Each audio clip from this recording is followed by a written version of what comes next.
All right, welcome on into another episode of DCU Daily on Oh So Curious. As always, we've got a million different things to talk about today.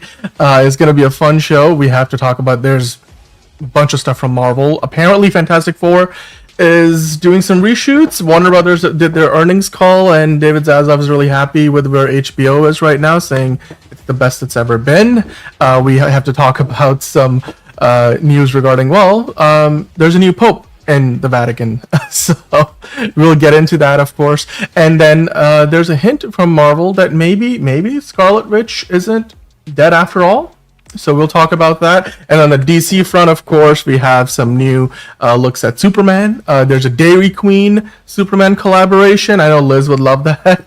But we'll get into that as well. I'm looking forward to talking to you guys about GTA 6. There's records being broken with the trailer that they put out. We have a bunch of other casting news as well. And, of course, the news on the thumbnail, the big one, the Batman 2, we have a report suggesting that it's going to start filming not this year, but next year. And it doesn't list Matt Reeves as director, which is interesting. So we will definitely get into that. I can't wait to hear what you guys have to say about that. To do that and so much more, as always, let's hit that news intro and get things started. It doesn't seem to matter what I do. I'm always the number two. Right, Mister, I need to paint my abs on to get nominated. You don't see Robert Downey doing that. You're kidding. You're kidding. I can't open the envelope without the... Warner Brothers is heading back into the Matrix with a new movie in the works. Wonder what other surprises are in store. I want to be Bruce Wayne. I like that. You're gonna love me. There's the shot right there. That. Okay, we don't need to see chords. Right there. You look ridiculous. Well, not no more, he don't. What, dude? I can barely understand you. Your accent's insane. Give me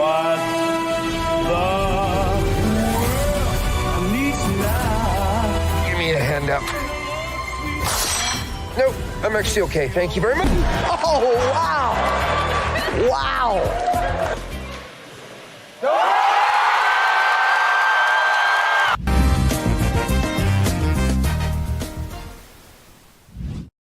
All right, well, it's time to get the show going. It's time for the news.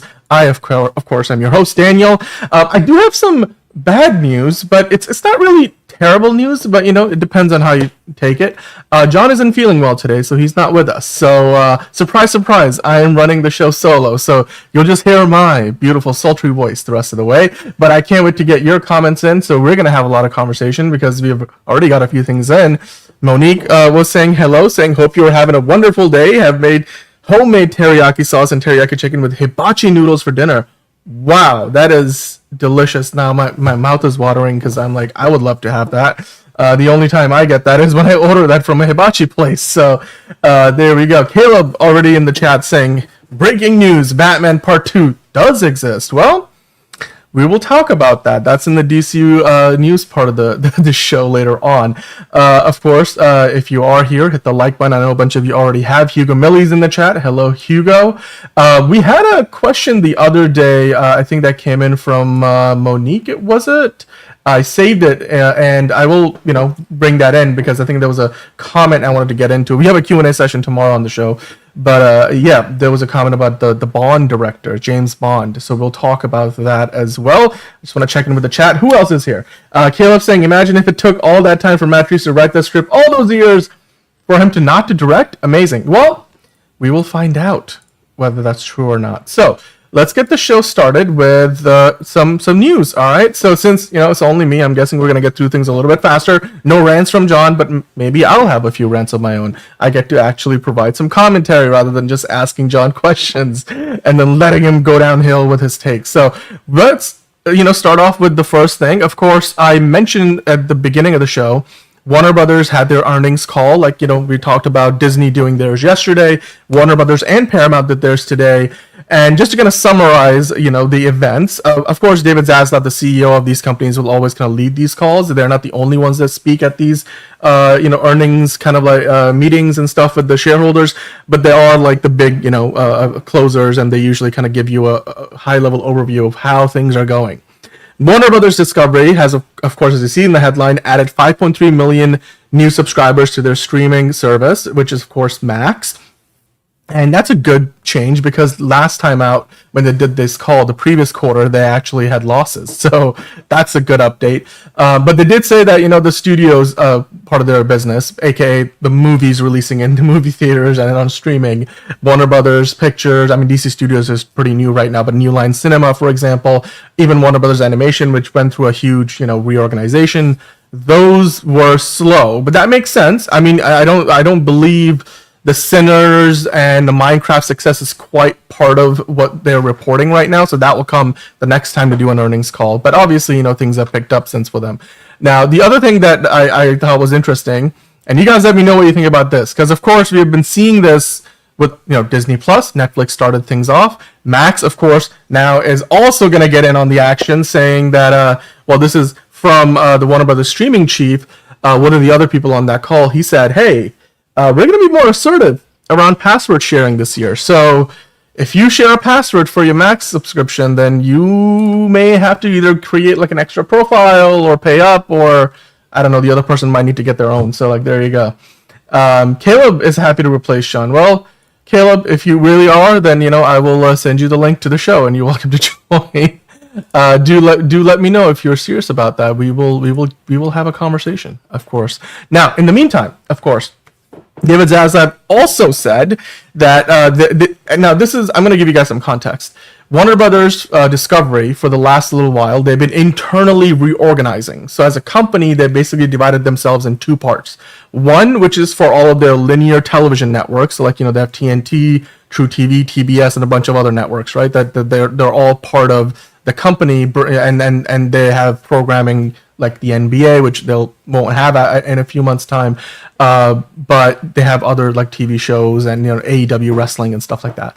And then the other side of it is studios and other content production. So basically everything that they do, like Warner Brothers, if you guys don't know, they produced Ted Lasso and many different shows, of course, Peacemaker, stuff like that. Everything HBO, it's all part of the other half. So the reason why they're doing this, I'm sure you guys know, nobody watches TV anymore, at least broadcast and, cable television. Nobody watches that. People all are streaming mostly, or, movie theaters are struggling. So basically, it's kind of similar to what NBC has been doing. NBC Universal with Comcast, like we talked about yesterday, Versant, they're spinning them off, and they're spinning off USA Network, MSNBC, CNBC, and a bunch of other networks. Even some things like Fandango and Rotten Tomatoes are getting spun off. So that will be another different company now from Comcast. The reason why they're doing this is because David Zaslav expects that they might want to potentially divest, as in sell off that part of their business, because it's like a loss-making business. They're not making money on that anymore.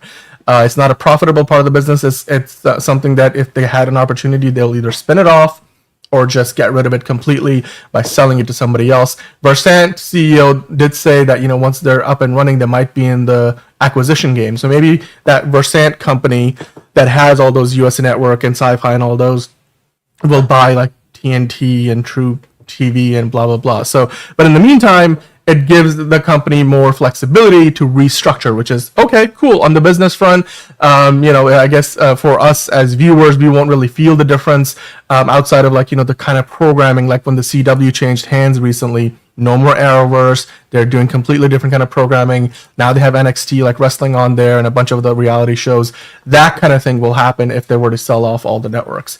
The other thing David Zaslav said is, hey, look, HBO is the strongest it's ever been. And if you guys don't know this, David Zaslav used to be at NBC a long time ago, back when they had like the must-see TV era, with The Office and all the other sitcoms, and NBC was just killing it before, they had sitcoms in the 90s.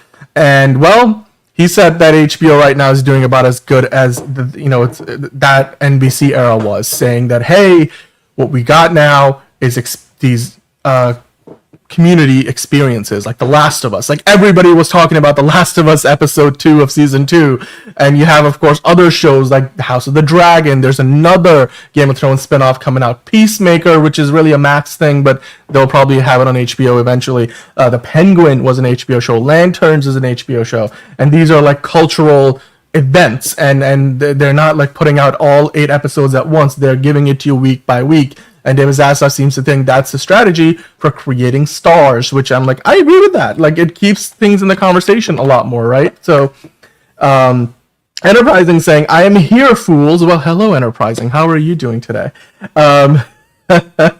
Caleb is like, all elderly wrestling. Yeah, AEW really went downhill, man. Like, I don't know what's going on with them. Like, I turn them on, I'm like, you have half the size of the crowds you used to have, and I don't know, the quality of stories that they're telling are not good.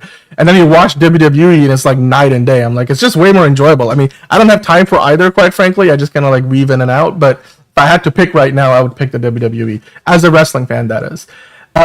Caleb is like, can't wait to make Peace the last of Golf Club. Well, HBO, speaking of golf clubs, doing well for itself right now. It's admittedly in a really good place, and David Zaslav seems to think it's, you know, one of the crown jewels that they have over at Warner Brothers Discovery. That's not going to be something they're going to look to, you know, sell off anytime soon. Disney can't pay them enough money for it. Nobody can pay them enough money for it. But I mentioned earlier, Paramount also had their, you know, earnings call for Q1, which is like the first 3 months of their fiscal year, and they said that according to their estimates right now, the Skydance deal, because if you guys know or remember, Skydance, you know, has basically bought Paramount. They're going to merge, and I don't know if they're going to call them Skydance Paramount or Paramount Skydance, whatever the new company name is going to be. It's going to inject like billions of dollars of cash into the company, so that way they can like, start producing more productions, more money, probably by making more productions that make them more money, but also, you know, get rid of a bunch of debt that Paramount has right now. So that, of course, if you guys know or have been aware, the FCC has to approve it, but, you know, the current Trump administration has been getting in the way of that. There's the whole fight with 60 Minutes. So there's a lot of pressure on like Sherry Redstone, one of the majority owners basically of Paramount, as well as, of course, Skydance, to like get this deal through. Is that gonna get held up? Right now, they're saying it's not gonna get held up. They still expect this to be done by the end of the first half of this year. So fingers crossed, because I, for one, as somebody who used to work with Paramount, there's a lot of good people there, and like, you know, the uncertainty is never a good thing. If you work for the company, you want answers, you want this kind of thing to go through, so that way whatever comes next, like whether they're going to start firing a bunch of people, laying off people, reorganizing, the sooner you get there, the sooner you have answers, the sooner that if you as an employee gets affected, you can then take the next steps, figure out what you're going to do for yourself. And of course, for the company too, you know, you have movies like Mission Impossible coming out soon, and they just started their tour. I think they had a Tokyo premiere recently. They're going to be going to a bunch of other countries. I'm actually going to talk about that in the quick hits. So Paramount has a lot coming up this year. They have a huge slate of movies. They have a bunch of TV shows. Yellowstone, that franchise keeps growing. So yeah, but you know what? Streaming and sports were their big holdovers. They've got the Champions League in the US. CBS Sports is a big part of their portfolio. They had the Super Bowl recently. So CBS is doing well. CBS Sports, you know, everything else. Now, with that, guys, that's kind of the business of Hollywood stuff. Now let's talk about something a bit more pious, as it were. I guess it depends on how religious you are, but regardless of whether you're religious or not, I'm sure you saw the news. There was white smoke above the Vatican today, and that meant a new pope has been elected by the conclave. They basically locked up a bunch of cardinals in a building, told them, you ain't coming out till you vote for the new pope. And so they did. And what they did is they elected a cardinal who was born in America. That's a funny picture, by the way, the pigeon sitting right there. You can turn that into a Pixar movie. But anyway, as I was saying, they have nominated the new pope, who's going to go by the name Pope Leo the 14th. His actual name is Cardinal, or that is his title, but then his name is Robert F. Prevost. Somebody tell me how to pronounce that. He is the first American-born pope, although he has basically been in Peru. Like, he was appointed by the previous pope, and yeah, he's 69 years old. He's American-born from Peru, the first American-born pope. You know, I'm sure a certain somebody with red hair and an attitude is enjoying the pick. By the way, Monique here saying smart move by Paramount Skydance. Back catalog is a gold mine. Exactly, Monique. Their back catalog is amazing, because when you look at that, they have stuff like Ferris Bueller's Day Off, which we'll have a story about that tomorrow when John is back, among many other franchises as well. Kevin Davis is here. Hello, Kevin. How are you doing today? Saying Paramount and Sony Pictures have been struggling for a long time. I hope they make a comeback at the box office. Same. I mean, Sony, of course, is going to have a Spider-Man movie next year, right? Not one, maybe even two, because they have Spider-Man Brand New Day with Tom Holland, then they have Spider-Man Beyond the Spider-Verse. They're going to be fine. Or they're going to be doing better than they have been recently. Paramount, hopefully, fingers crossed, this new Mission Impossible movie does really, really well. But, Caleb, okay, if you know, you know, he really wanted a Stone Cold Steve Austin Pope. We talked about that a little while ago. I'm sure if you wanted to go and generate an AI version of yourself dressed like the Pope, you can as well. The White House did. But anyway, I digress. Moving on to the next thing. Popeyes decided that, you know what? Let's go viral and let's take advantage of the opportunities. So now, the next time you go to Popeyes, you may look at the sign and do a double take, because does it say Popeyes or does it say Pope Eyes? Or Pope Yes. Popeyes or Pope Yes. It doesn't make any sense. Pope Yes, but once you see it, you can't unsee it. I'm like, there you go. There's a way to kind of latch on to the, I don't know, from a marketing perspective. I'm sure the new Pope, since he's American, he loves himself some Louisiana chicken. So there you go. That's the Pope news. Let us know what you guys think about that. Are you excited for the first American-born Pope? And what are your thoughts on the news? It was like the middle of the afternoon, and I had to like put my phone aside and just sit there and like observe for 15 minutes, because like this thing kind of took over like everything. Like I was getting bombarded with notifications about, oh, new Pope, American-born Pope, first American Pope, blah blah blah. Anyway, so let's move on to some Marvel news, because we have a bunch of DC news coming up. We have some quick hits. But before we do, as we always, we like to touch upon Marvel, because, of course, there's a lot of MCU fans out there. Some of you guys follow Marvel yourself. So let's start there. And I'm going to ask for you guys to, like, get in the chat. Help me out here. John isn't doing well today, so I'm running things solo. I need you guys to give me comments to bounce off of, you know? Like, we need to have a conversation here. So speaking of which, if you are a fan of Bollywood, I mean, recently we talked about Shah Rukh Khan. He's probably the biggest star in the history, and certainly right now in Bollywood, all of Indian cinema. He was at the Met Gala.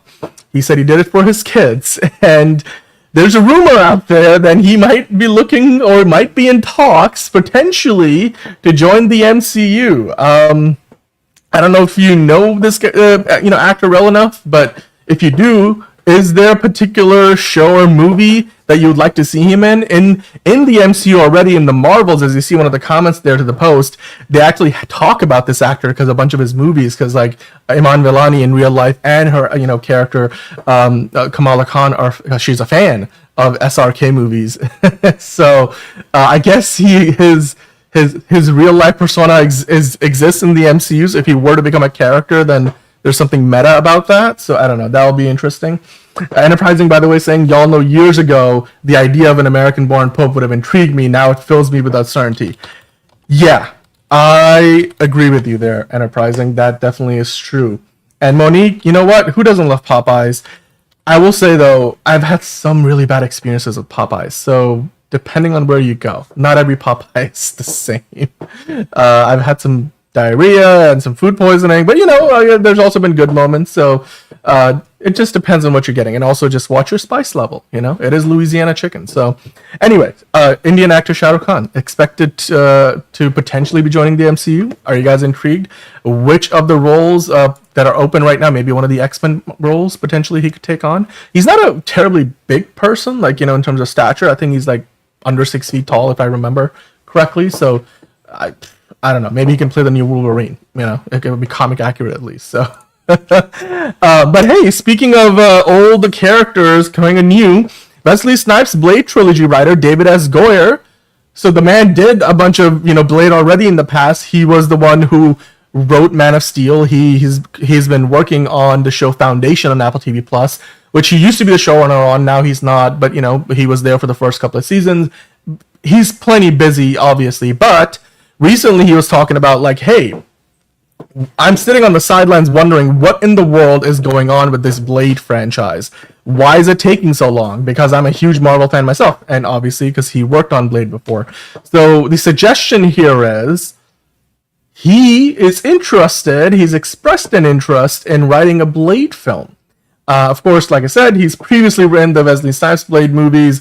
That you may take with a grain of, like, does that mean it's a good thing or a bad thing? He wants to write another Blade movie, because it's not like all three of those Blade movies were amazing. But what do you guys think? I mean, Elite Easy, you just drop it in the chat right now. What do you think? Do you think David S. Goyer should write a Blade movie? Do you think that will actually finally let a Blade movie happen? Is it to make it more likely we get one? Would you even want him to come back to the franchise? Enterprising is like Goyer, just no. Just no. Don't want it. Don't want anything to do with it. So, and Enterprising also not surprised. They've already got a bunch of Indian actors in the MCU. You also have Kumail Nanjiani. He's actually a Pakistani actor, and he plays like essentially this big Bollywood actor in the Eternals, which I don't know if you're going to get Kingo back in a future MCU movie or TV show. Elite Easy is like the only way I'm going to get Blade to be written by David S. Goyer is if they bring Wesley Snipes back. Well, they might bring Wesley Snipes back. It's possible. It's possible. Caleb saying also Blade let's his die in a tornado because he doesn't want to reveal. Okay, lets his father die in a okay, I got that reference, Caleb, as did Elite Easy, but not cool. Not cool. There's a reason why they do that in Man of Steel. You don't trigger me, man. Do not trigger me, Caleb. Please don't trigger me. Monique saying Blade 2 was fantastic. 3 not so much. And Goyer directed it, I think. I don't remember. You might be right. I don't remember this off the top of my head, but I know like David Goyer was with Warner Brothers for a while. Obviously, if you guys remember, those Blade movies were produced by New Line Cinema, which is a sister studio to Warner Brothers. So this, would be the first time if he does do a new movie that he would be working directly with Marvel, Marvel Disney. Before he always was working on the Warner Brothers lot with New Line, and they made those Blade movies. So they need to make up for Blade Trinity being a dud to sell Elite Easy. Facts. And Caleb, we're not doing this. Save the dog, but not the father. We're not doing this. It's triggering me, man. Like, because John is not here to like get me back on track. Yeah, Elite Easy is like, if you directed the Blade Trinity movie, then that guy needs to go. Well, I will just say that, David S. Goyer is a pretty damn good writer in his own right. So, you know what? At this point, considering where the Blade project is, potentially on the shelf, I'll take him over nobody, like, he might actually make something happen. So, as long as that's a possibility. You know what's also a possibility? The MCU's version of the Scarlet Witch, of course, is supposedly dead, but Marvel may have other designs on how to bring her back. Because in the comics now, the TVA comics, that is, the Ghost Spider frees a variant of the Scarlet Witch who eerily resembles, you can see the image right there, she does look like the MCU version of Scarlet Witch, because obviously, if you guys know, usually in the comics, she's much more scantily clad, whereas this version looks much more like what Elizabeth Olsen was dressed as Scarlet Witch in the movie Doctor Strange Multiverse of Madness. And of course, in the comics, the Fear Lord Nightmare tells Gwen that the TVA found a timeline where Scarlet Witch's fate had ended differently. So maybe they bring okay, this is a bit of a stretch, but maybe they do bring her back as an Elizabeth Olsen, but they do it in a way that's like she's from another timeline where she wins in Multiverse of Madness, whereas obviously in the 616, or I guess that's relative because they were jumping across multiple timelines anyway. But anyway, you get my point, right? Like in that movie, she loses, but maybe in this case she doesn't. So yeah, there's that. You guys are still talking about David Goyer. Yes, I mean, look, he's a good writer, but he's probably not a very good director. I don't think I've seen him direct much, David Goyer. Yeah, Elite Easy is like, he did direct Blade Trinity. He needs to go live in a cave. Well, I wouldn't be so mad. I mean, I personally have enjoyed a lot of his work. I love Foundation on Apple TV Plus. But guys, as far as Scarlet Witch goes, we're gonna get back to that in a second because I have a little bit more about that because Avengers, Doomsday, one of the Russos addressed whether she will be in the movie or not as well. But at least right now, if you go by the comics, there is potentially a version of Elizabeth Olsen's Scarlet Witch out there that didn't die, like she did in the movie at the end of Multiverse of Madness. Now, recently on the Insnider podcast, I wish John was here to like shut this down. Jeff Snyder was mentioning that Vision Quest will reportedly be the last MCU show to feature major film characters, as Kevin Feige is shifting Marvel Studios to produce only 1 or 2 shows per year. So basically what this is implying is that, hey, as far as the MCU moving forward goes beyond next year, or certainly even starting next year, because that'll be this year they've got 5 shows, which a lot of that is like backlog that they're just like, let's get them out there, let's get them done. Like they're not even promoting Ironheart, but they're like, we're gonna put it out there. There's Wonder Man, and like we already had Daredevil. I forget, like there's like 2 other ones, like Marvel Zombies, blah blah blah. Anyway, but moving forward after Vision Quest, they're gonna start to maybe have a situation where they have more street level characters. They have characters who aren't really featured in the movies, but they will be featured in the TV shows. They're gonna start to maybe create more separation. So my question to you guys is, do you guys think that's a good idea? Because I, for one, can do a whole video essay on why this is like a very blunt solution to a more comprehensive problem. Because I feel like Kevin Feige has become really aware recently that people have to do a lot of homework to watch these movies and TV shows. And so he wants to create a situation where people can just go into a new movie and not worry about like the 5 movies that came before it. But I mean, they tried to do that with Captain America 4 by giving us a ton of extra exposition in the movie. Did it make it a better movie? No. It actually made it worse. So I don't know if that's a solution, but like there used to be an era of Marvel where Agents of S.H.I.E.L.D. was supposedly part of the MCU, but barely ever crossed over, referenced the MCU events, was affected by it, but the MCU didn't care for it. Like the MCU has never gone back to Clark Gregg's Agent Coulson. None of the events of Agents of S.H.I.E.L.D. or any of the characters from there have shown up in any of the movies.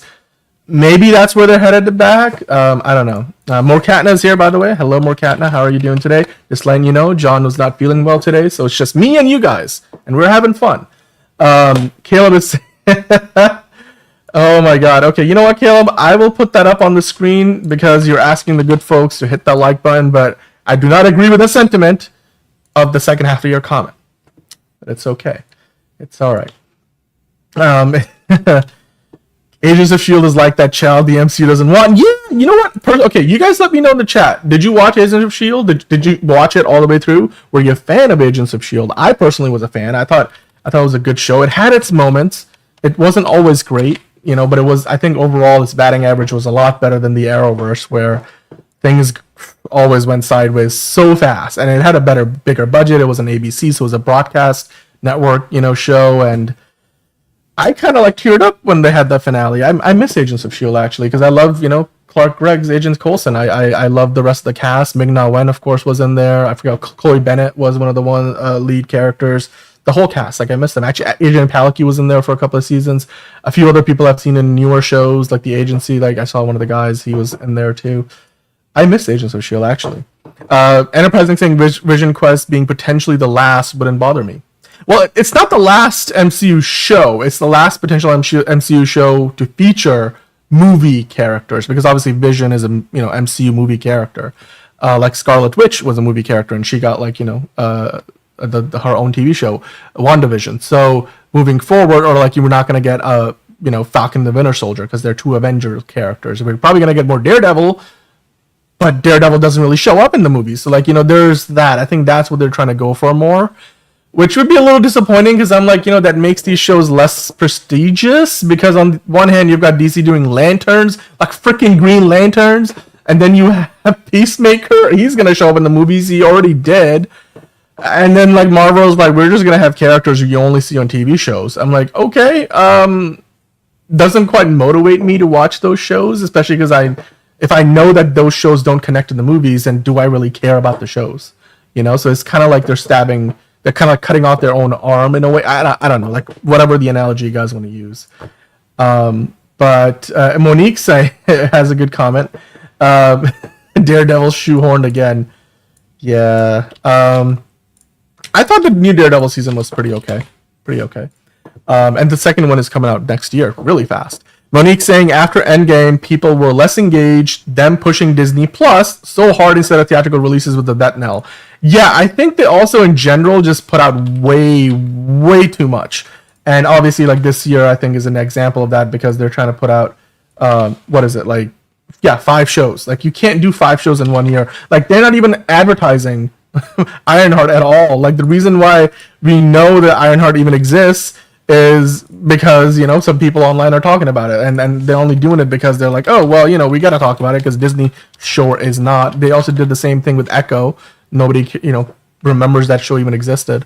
But hey, Elite Easy saying Agents of S.H.I.E.L.D. was an ABC, is on Disney Plus. It is on Disney Plus. You can watch Agents of S.H.I.E.L.D. on Disney Plus, all 9 or 10, however many seasons it had. They need to stop making shows without superheroes or ones with dead or child Batman or movies with just Spider-Man villains.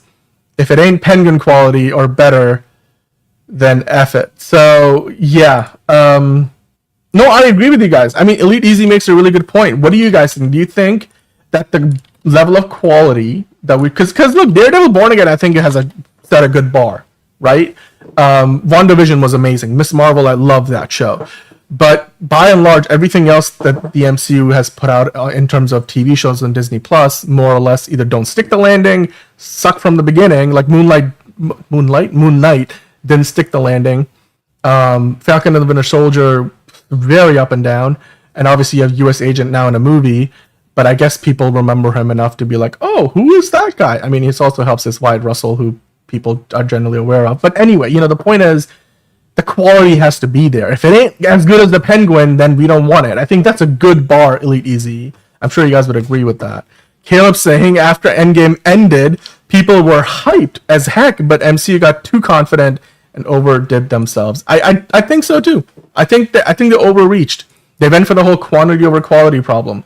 And yeah, I mean, Elite Easy, we all want to see the heroes at least pop in some of the time. Like, I would love cameos. Like, you can make these characters be more street level or smaller heroes or these spin-off stories that kind of are in their own bubble. I wouldn't mind more special presentations. Like, give me another Werewolf by Night, special. I think there's at least interest from the actor there.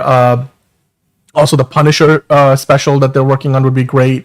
I wouldn't mind a Guardians of the Galaxy, another special, because obviously now, Chris Pratt, Star-Lord isn't there, Gamora isn't there, Nebula isn't there, but, and what's Star-Lord's sister? Again, I forget her name, but anyway, you could still bring the rest of the team, like, they've got a bunch of characters, like Rocket Raccoon is still there, you've got Groot still part of the team, and you have Adam Warlock still part of the team. Like, maybe give them a special, maybe give them a TV show if they're not going to do movies with them. So no, Caleb, it's true James Gunn isn't there, but that doesn't mean that James Gunn doesn't own the characters. Like, they can do a new interpretation of this.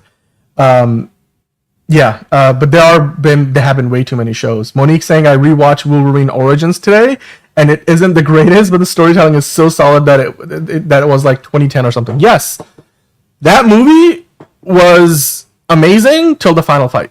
It's like Fox walked in and we're like, we need a big fight sequence to ruin the movie's third act. But, in their mind, they probably thought it would send the fans home happy. That movie was amazing up until the point where he has like 200 arrows jabbed into his back and shoulders and chest. Should have just fought the 50,000 ninjas and ended the movie right there. We did not need the big robot at the end. We did not need any of that shit. It was terrible. That's what ruined that movie. The whole twist that they got into. And obviously, when we got to the Logan film, they let James Mangold do his thing. And guess what? That's the greatest Marvel movie of all time. Let the director do his thing.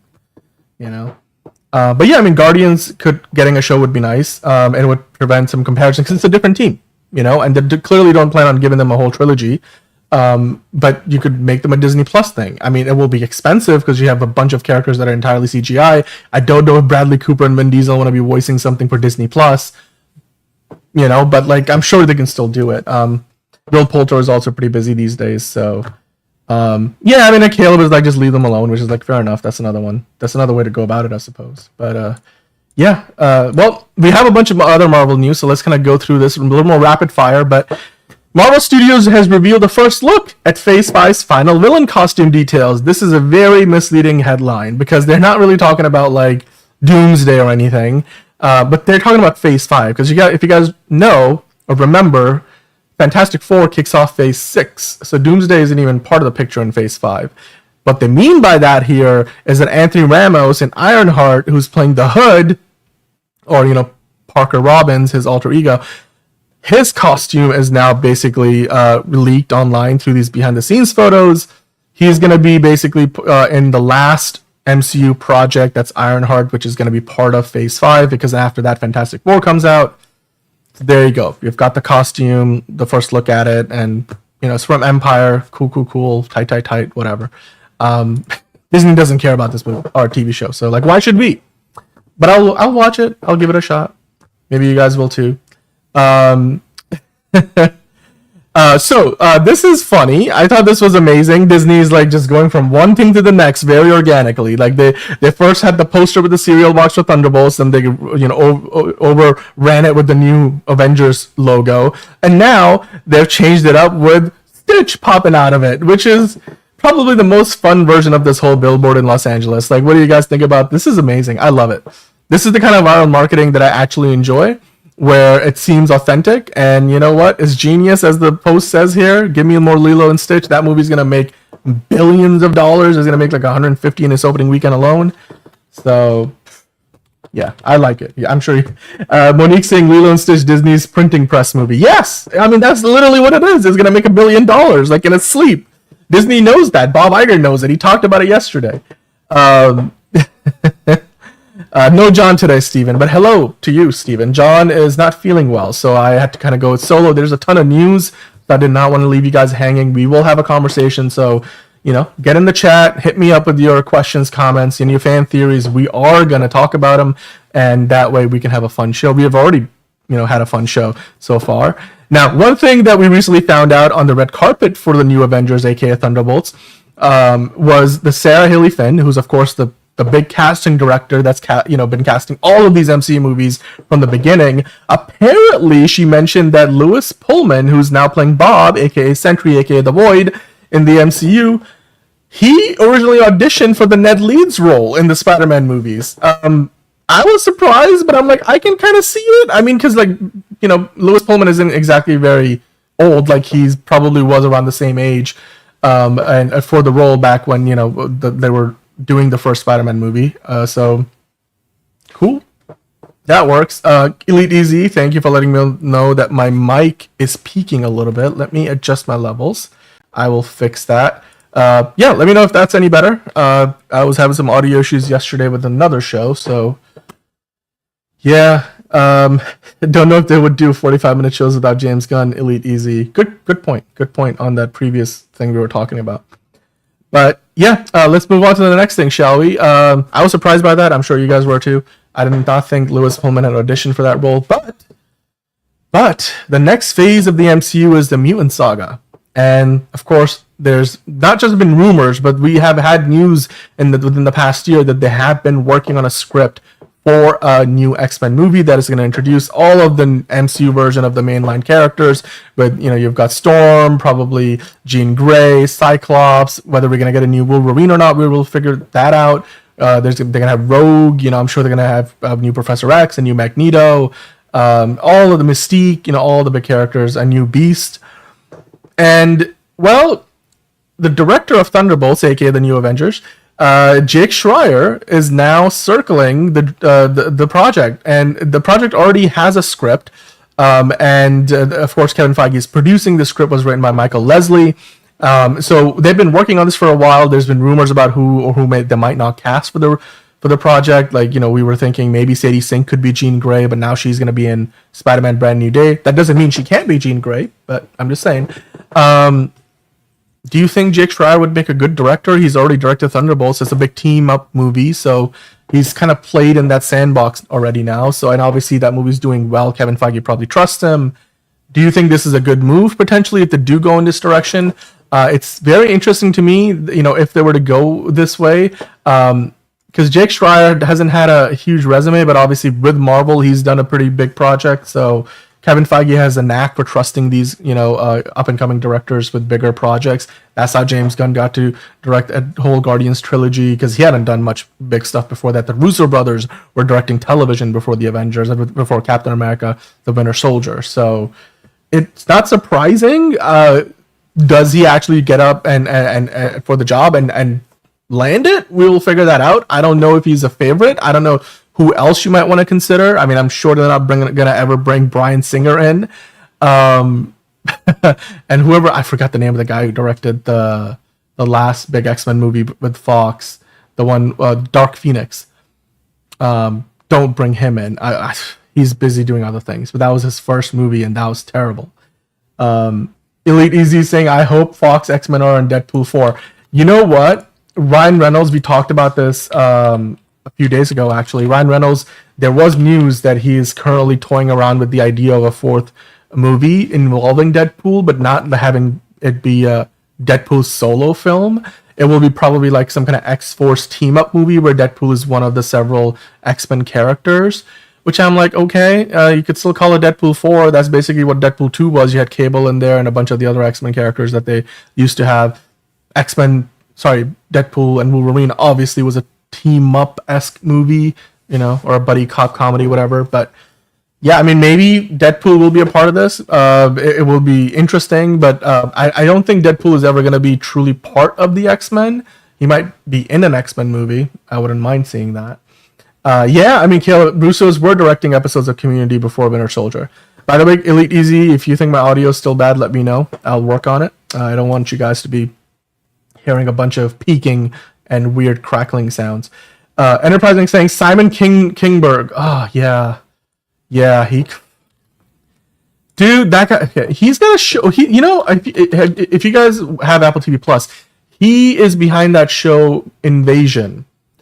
The first season was such a freaking drag. The slowest MFing season. Like, I kid you not, I watched the first season of that show and I wanted to kill myself. But thankfully I stuck around. Season 2 is a lot better. It's still not the best thing they've got, but. Dude, Simon Kinberg, and that was the same problem. Like, that X-Men Dark Phoenix movie, terrible pacing. I couldn't tell head from tails. There was no momentum. Like, you couldn't tell where the movie started and where it ended. Like, it felt like it was just one long drool or drawl, whatever the word is. And I'm glad the man is doing TV now. Thank you, Lee Deasy. The audio is good. Caleb saying Russos were directing episodes. Okay, I already talked about that. Anyway. Let's move on to the next thing. We've got a couple of more Marvel stories to talk about. But let me know. What do you think Jake Schreier would make for a good director for the new X-Men movie? He's certainly the first name attached to the project. So X-Men Phoenix or New Mutants? No, well, they were both bad, but I think Dark Phoenix was worse. And that's the one that Simon Kinberg directed. There's a new theater standee. Now we have the official look at the theater standee. So if you go to a movie theater near you, you will see this advertising Fantastic Four, of course, from the latest poster that they had put out. It's kind of similar to like what Thunderbolts did with the cereal box. If you go to a movie theater, you'll see them there. I thought this was interesting. The design is very much, retro 60s vibe. It's fun to look at. I'm sure some of you guys, like Liz, probably has a way of like getting the movie theater to give this thing to her once the movie is out of theaters, because she knows the right people in the right places. But the more important Fantastic Four story today was we've got a first look at the new Silver Surfer character, not in her Silver Surfer form, but in her human form, because apparently they're doing some additional photography for this. Now, of course, the new version of Silver Surfer is Shala Ball. She's not replacing the traditional Silver Surfer. She's actually one of multiple Silver Surfers in the comics, if you guys are not aware. Julia Garner, of course, is in the role. And while we have seen the CGI version of the Silver Surfer in the trailer already, apparently they're doing some additional photography in Los Angeles. This might also be some kind of promotional thing, but there you go. There's Julia Garner looking nice in that blue/white dress, and yeah, I guess maybe we might get to see the Silver Surfer in this movie without the whole Silver Surfer CGI look, which is very interesting. I did not think that's where we were going to be headed with this. So by the way, if you guys are here, like, hit the like button. I like twice as many of you are watching, and half of you guys have hit the like button. Really appreciate the like button. It helps me out. It helps get the show out in front of more people. It's fun little click for you guys. Really gives the channel a huge boost. So yeah, do hit the like button. Let me know what you think about this look at Julia Garner's Silver Surfer in her human form. I didn't even know if they were going to have a human form version of the character. It's going to be interesting to see whether this is part of the movie, if this is additional photography, which they say it is, or if it's something that they're doing for promoting the movie itself, because I'm sure that's going to be picking up soon as well, all the marketing for the film. Now, talking about upcoming Marvel movies, Avengers Doomsday, of course, is the next big one on deck after Fantastic Four. And, well, Alan Cumming is returning in that movie. And apparently he might have just given away that there's going to be the X-Men fighting the Fantastic Four in a scene in the movie. So this is what he said. I don't think he meant to give this away because he's coming back as Nightcrawler, so he's been asked about it a lot. BuzzFeed UK talked to him about this, and well, I'll read the quote that he gave, and it's sort of hidden in there, but if you follow, you'll easily be able to notice what he's saying. And he said, well, especially right now, because I'm doing it again, the X-Men film, like I'm playing Nightcrawler again now. I was just working with these. I've been learning stunts yesterday for some fight scene, and I just think I'm 60 years old, 23 years ago.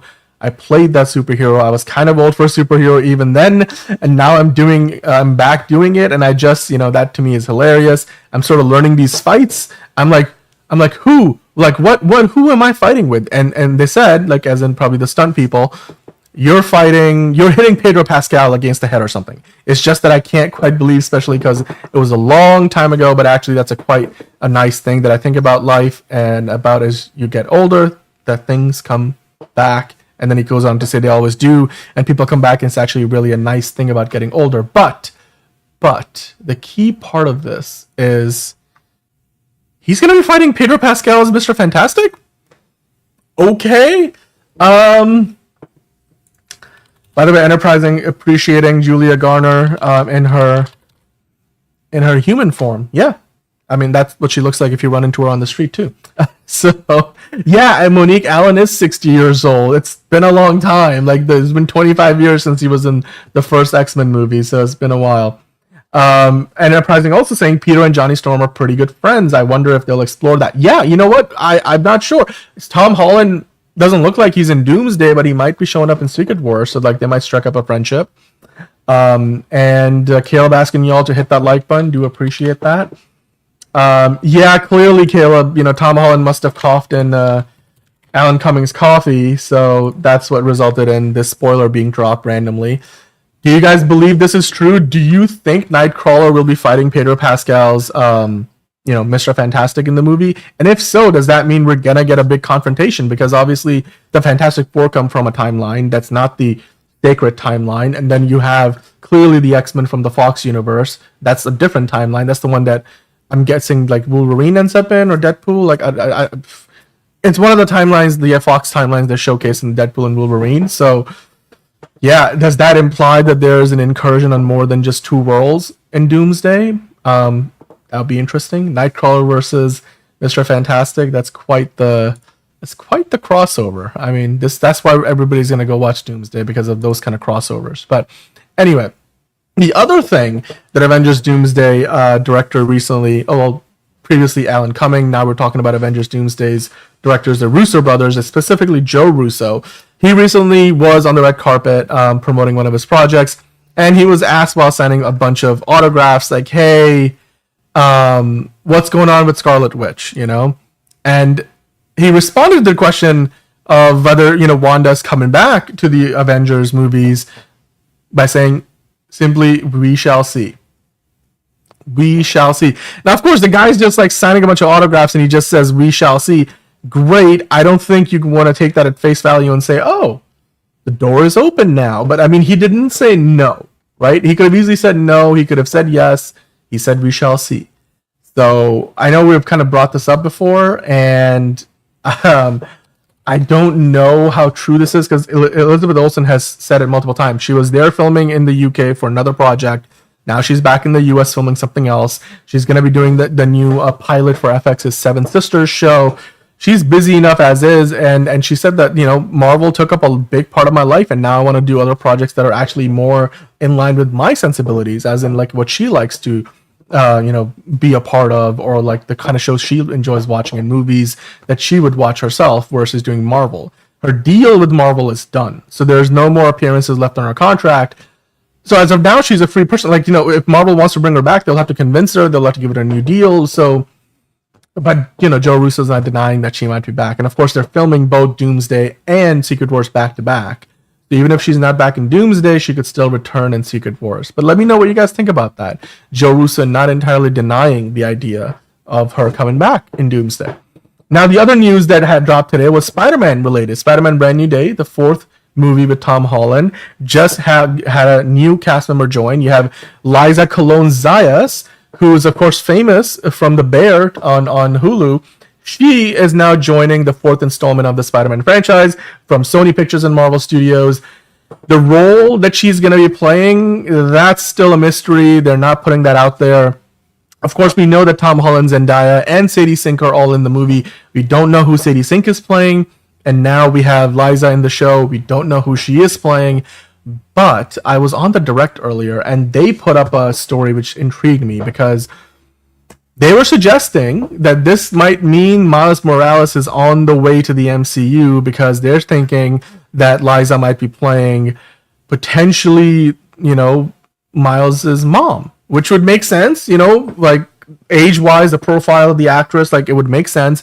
And they did also just put out a casting call asking for a resourceful young man in his early 20s.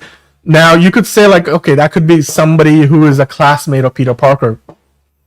Tom Holland's going to college. So I don't know. It could be that we're getting Miles Morales. It could be that Liza's going to be playing Miles Morales' mom. Sorry, I'm fumbling my words a little bit. Or she could be playing just one of the professors at the college that Peter goes to. She could be playing something completely different. We haven't quite met Zendaya's parents in the MCU. Maybe she plays her mom. Like, who knows? I mean, that would add up too. So I don't think this is entirely hinting at the idea that Liza Cologne Zayas is playing Miles's mom, or that that casting call for that young man in his 20s it means that we're getting Miles Morales. It would be a big jump for them to go from having a movie that featured 3 Spider-Men to now having another movie that has multiple characters. Now, just because they introduced Miles Morales doesn't mean that he's going to become Spider-Man in the same movie, but in the eyes of the people, that means now you have 2 characters who are basically Spider-Man in the same movie again. So, does Marvel want to, jump that shark just yet? I don't know. You guys let me know in the comments what you think about it. It's interesting. I just don't think that's where this is headed just yet. And then Elite Easy mentioning, rightfully so, Tom Holland has talked about potentially wanting to pass the baton onto a actor who's playing Miles Morales in the MCU down the road. Tom Holland, he doesn't want to work till he's 50. He actually wants to retire not too long from now. He's like, I'm going to start a family. I'm going to be in my kids' lives. I'm not going to be acting anymore. I made more than enough money. So I'm sure that means that, after this next set of movies, which I'm sure is going to be at least a trilogy, he's going to want to leave the MCU and do his own thing. Because, I mean, this trilogy will probably take up another decade of his life. And, then he probably wants to retire. So, but does that mean we're going to get Miles Morales already in the 4th movie? We know there's a character that's connected to Miles Morales that we saw in one of the previous Tom Holland movies already. So they have been putting in the seeds here and there. But whether this means we're getting Miles Morales, I'm not so sure. Elite Easy saying Holland is almost done, but I would like to see his Peter Parker a few more times. Yeah, I think he's going to give us at least 3 more Spider-Man movies and probably a few Avengers movies along the way. I don't think he's going anywhere anytime soon. The dude makes too much money doing this. By the way, Monique earlier was saying, isn't Sue's son Franklin a powerful mutant? Makes sense if he's wanting to manipulate timelines. That's true, but in the Fantastic Four movie, I don't even think he's born yet. Like, she's pregnant. Like, Sue's pregnant, but unless they jump forward in time in the movie, I don't know. Elite Easy saying, I would love a slowly seeded Miles drop. I think they've been building up to it. I just don't think they're going to introduce the character in the 4th movie. Like, Brand New Day. Caleb saying, I'm just joking how literally air exists and fan thinks it's Scarlet Witch or Miles Morales. Yeah, you know what? It's the smallest hint, but like articles like these sort of like, further propagate the idea and concept. So we have to talk about it, but you know what? Let's be real. I mean, if we did have Miles Morales, I'm sure we would all love it, but it's not something that we're all, gonna depend on to enjoy the movie. It's a Tom Holland Spider-Man movie. Just having one Spider-Man alone, I think, is enough. And as long as that's a good film, we don't need Miles Morales in that film. Like, let's not do that until you're actually passing the baton, But that brings us to a close in the news section. Now we have to do the quick hits part, as you can see on the graphic. So today, the quick hits will be even quicker because it's just myself and you guys. So let's hit that quick hits music and dive right into it, shall we? So the very first thing on the quick hits today, I wanted to dive into a little bit of the GTA trailer we saw the other day, GTA 6. Well, that trailer, as I mentioned, was shot and captured entirely on the PlayStation 5, and apparently it's equal parts cutscenes and gameplay. So the images you saw, the graphics are going to look just as good in the game, which I think I pointed that out the other day, but obviously now it's like the internet is catching up to that. Like, great. I love the comment there, Sony and Rockstar on May 26th with all that money. Yeah. I mean, the game is also going to be on Xbox, but clearly the PS5 is getting a bit of a preferential treatment considering they captured it on a PS5 and all. It was exciting also because the trailer broke all kinds of records, because when you look at the view count, Rockstar just reported that trailer got 475 million views in the first 24 hours. That's insane. I believe that's more than the Superman trailer got. That's more than most movie trailers, even the highest movie. Well, I don't know if it beat like the Avengers Endgame trailer, but that's up there. I mean, it's not the same thing. It's a video game, but that's up there. Rockstar also claimed that the trailer release is the biggest video launch of all time. Of course, this was from a Hollywood Reporter article, so that's interesting. Yeah, GTA 6 trailer before the new Pope. We just a hair apart. We got GTA 6 trailer, then the next day we got the new Pope, and then today we're also talking about potentially the Batman Part 2. So Caleb, all your dreams are about to come true. Well, we're keeping that in mind, Caleb. Let's talk about something else, shall we? Mission Impossible, The Final Reckoning. Tom Cruise is out there, and he's promoting the movie now. They just did a what they call like a red carpet premiere, and I believe this was Tokyo. And then he's saying that we're gonna go to a bunch of other places: Mexico City, New York, Cancun, Texas, Europe. They did this with the last Mission Impossible movie with Top Gun Maverick. When it comes to promoting movies, Tom Cruise is like, just stick me on a private jet, give me a set of clothes, and I will just run around the whole damn world promoting this thing for the next 6 months. And that's looking like what he's doing. Not just the next 6, he's probably just gonna have to do all this in the next few weeks because the movie is only a few weeks away. Now, while he was at this premiere, obviously, marveling at the fans out there in Tokyo, admiring him, but also he met up with the Alden Richards, who's of course the Filipino king at the box office. He's really popular in the Philippines. If you guys are familiar with his work, he was there at the South Korean premiere of Mission Impossible, and well, Tom Cruise and him shook hands, took some photos. So good on them. Of course, this is all part of promoting the movie. I don't know if he's in the film himself. He might be. Otherwise, I don't know why he would be at the premiere. But this looked interesting. So Tom Cruise jamming it up with some of the other big stars in the world of cinema. Alden Richard. Oh, thank you, Angelica, and hello to you in the chat. Thank you for joining in. I always appreciate seeing everybody in the chat, and especially today because it's just me, myself, and I. Well, and then you guys. So, wishing John the best. I'm sure he'll be back soon. Liz is also back next week on the show. It's rare that I do a solo show. I don't think I've done one of these in a long time. So, but anyway, Andor. If you saw the latest 3 episodes of Andor, holy fucking, pardon my language, holy F, like seriously, that is probably the best Star Wars ever made. Period. Full stop. Can't argue it. Like it's so good. But now Tony Gilroy is apparently re-editing Andor. I don't know if he's re-editing like all of it because there's like 2 seasons worth. But apparently he's re-editing it to bring Andor to theaters to celebrate the 10th anniversary of Rogue One. I can't believe it's been 10 years since that movie came out. But yeah, I mean, and I'm guessing that, Rogue One will also then be back in theaters. So you can go watch Andor in the movie theater, like a theatrical version of it. And then you can combine that with, then follow that up with watching Rogue One.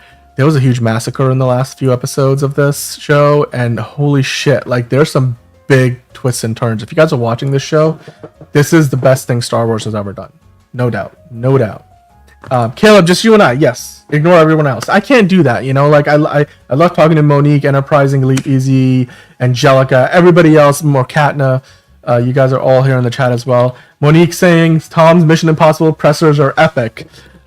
He gets on Graham Norton a lot. Yeah, I love his Graham Norton appearances. He's always got amazing stories to tell. I follow the Graham Norton channel on YouTube, and like you get all the shorts. There's, dude, the things people say on Graham Norton are just nothing like the stories they tell anywhere else. So absolutely. Enterprising saying Andor's the most mature Star Wars project I've ever seen. 100%. Like 1,000%. Like, I couldn't agree with you more. Well, speaking of mature projects, Coyote vs. Acme is heading to Cannes and to be sold through Kinology. So Ketchup Entertainment partnering with the distributor Kinology to try to get this movie distributed across other parts of the world. We know, of course, they bought the movie's distribution rights from Warner Brothers for $50 million recently, which was previously, written off as for a tax cut. So Warner Brothers decided we're going to try to make money on this thing actually. So now Ketchup Entertainment has it. And what they're trying to do is have it be distributed to other countries.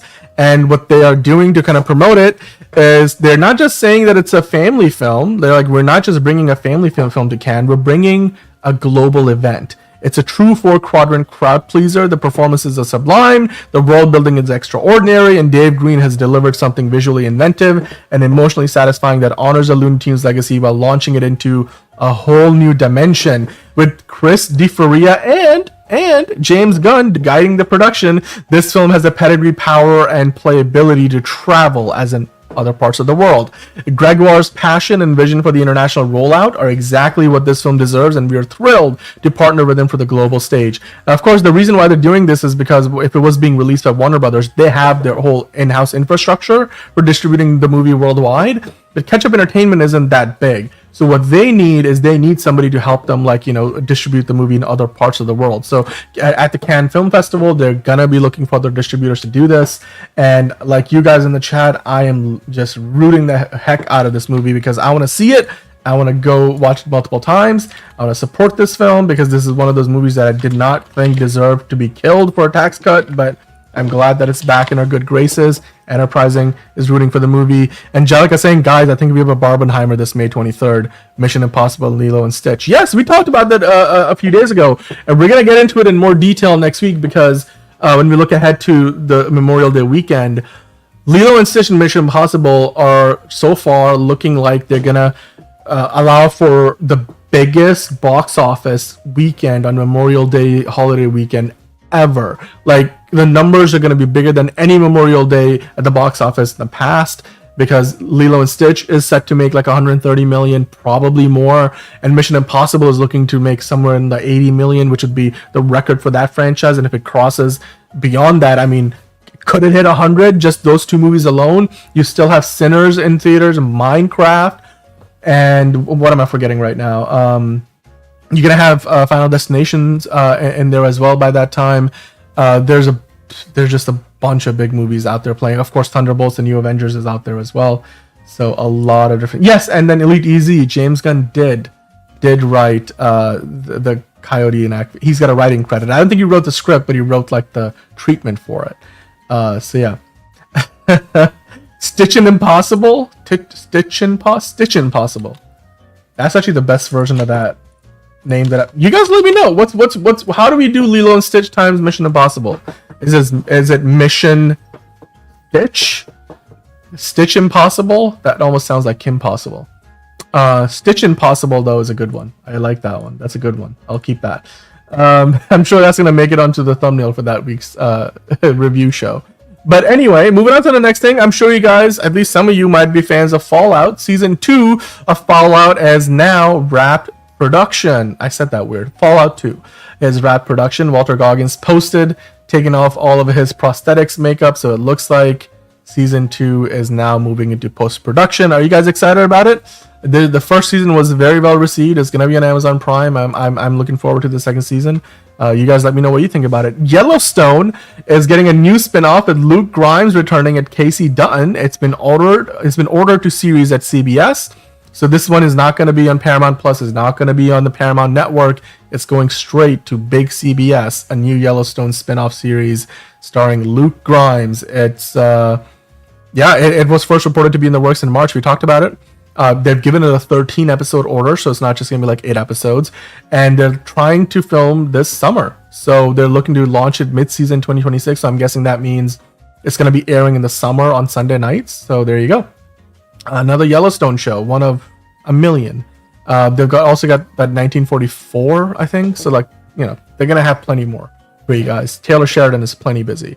Speaking of busy, Bravo has been busy ordering a new version of the Real Housewives. This one will be the Real Housewives of Rhode Island.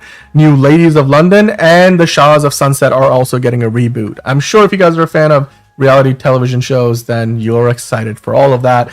Al Pacino and Katie Holmes' Getty kidnapping drama Captivated is set for imminent Rome shoot as the producer Andrea Lorvolino boards the project. That's interesting. Katie Holmes and Al Pacino. Al Pacino, of course, also in that other movie with Dan Stevens we talked about yesterday, The Ritual, with the trailer. Law and Order SVU and Law and Order, the main line Law and Order, I guess, have both been renewed now for 2025-2026 after a combined 50 seasons on NBC. God, these shows will never end. Like, they will outlive us, I swear to you. Brendan Fraser, Sarah Michelle Gellar, Annie Murphy, Elizabeth Hurley, and Josh Gad are leading Tubi's Breaking Bear animated series. What a cast that is. The series parodies the tropes of mobster dramas, comically combining elements of characters like Yogi Bear with series like The Sopranos. That is quite the talented cast right there.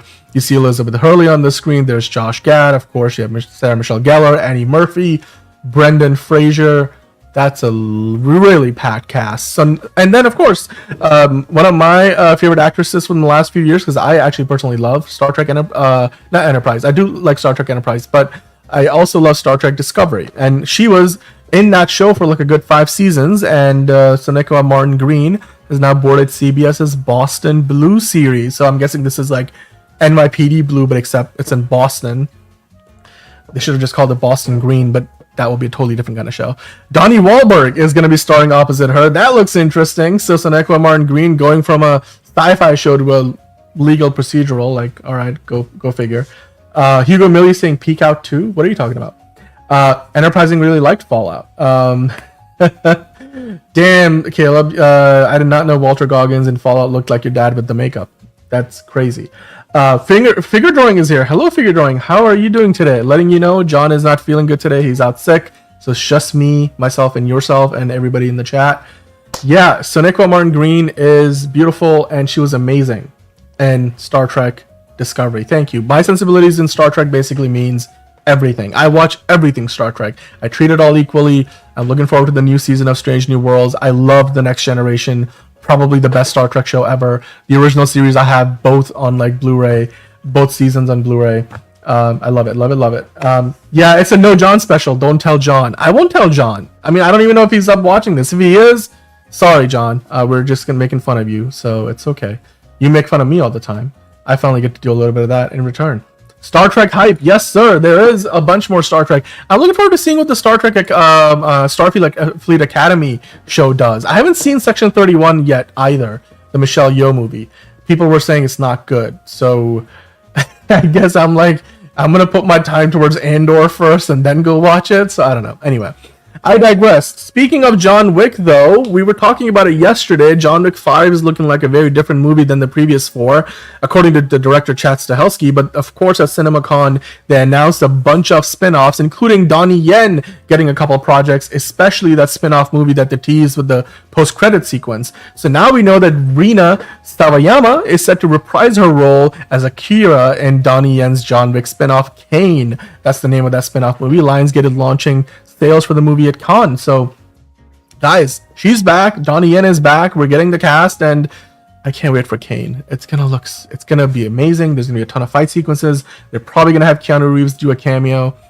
Theo James is joining gangster thriller The Bookie and The Bruiser. Now this is a role that was previously gonna go to who was in The Brutalist? Why am I forgetting his name right now? The dude with the huge Adrian Brody. Adrian Brody was gonna play this role, but he kind of had to leave the project, and now it looks like Theo James is joining in. He's hot off the heels of The Gentleman on Netflix. He's doing some great work. He's going to be in this project alongside Vince Vaughn. I'm guessing he's the Bookie. I don't know. He's either the Bookie or the Bruiser, and the other one is Vince Vaughn. You guys tell me which one's which. Picard Season 3 figure drawing was amazing. I 100,000% agree with you. I literally teared up and cried a little bit, especially when they chills right now talking about it, when they bring back the OG their version of Enterprise.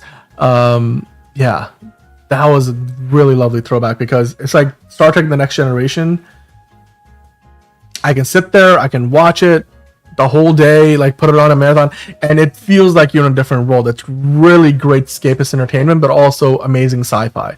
Like some of the best sci-fi ever, especially once you get past season 2 or like season 1 at least. Like, and the middle seasons are really, really good. Monique saying, "Are you old enough to remember the Star Trek iron-on transfers and Happy Meals?" You know what? I don't know if I remember that, unfortunately. Sorry, Monique, but I will have to look that up. I don't know if I remember that though. Figure Drawing saying, "Man, I've seen the Next Generation episodes so many times." Yeah, but I feel you, bro. I feel you. It's like that's one of those shows that I will watch all the time, and it's my go-to. Like literally, if you go to my Paramount Plus profile, half the stuff on there that I watch is Star Trek. Like it will tell you like recommended for you and everything. Star Trek is like one whole row, and then like you want to watch next on your list, and most of it is Star Trek. So of course when they launched, I was one of the OG subscribers to CBS All Access, and they launched that with Star Trek Discovery, and so I've been a subscriber to them before they even called Paramount Plus. Enterprising wants to watch Picard at some point. Yeah, man, go watch it. 3 seasons. I thought season 1 was good. Season 2 was kind of rough. Season 3 was amazing. Hello to John. If John is watching, Elite Easy trying to get in touch with you, John. Let him know. Let him know what's up. Caleb saying, "John, whip me." Well, I don't know if John is gonna do that. I don't think you guys know each other like that, but yeah, Enterprising, definitely go check out Picard at some point. And yeah, Monique, I will definitely look into that. Anyway, moving on to the next thing. We have a few more stories and quickies before we get to DC proper. So we are going to get to DCU Daily. Don't you guys worry. We have a bunch more to talk about. Olafur Dari Olafsson. What an amazing name that is. He's joining Jamie Dornan and Anthony Mackie in Apple's Heist series 12-12-12.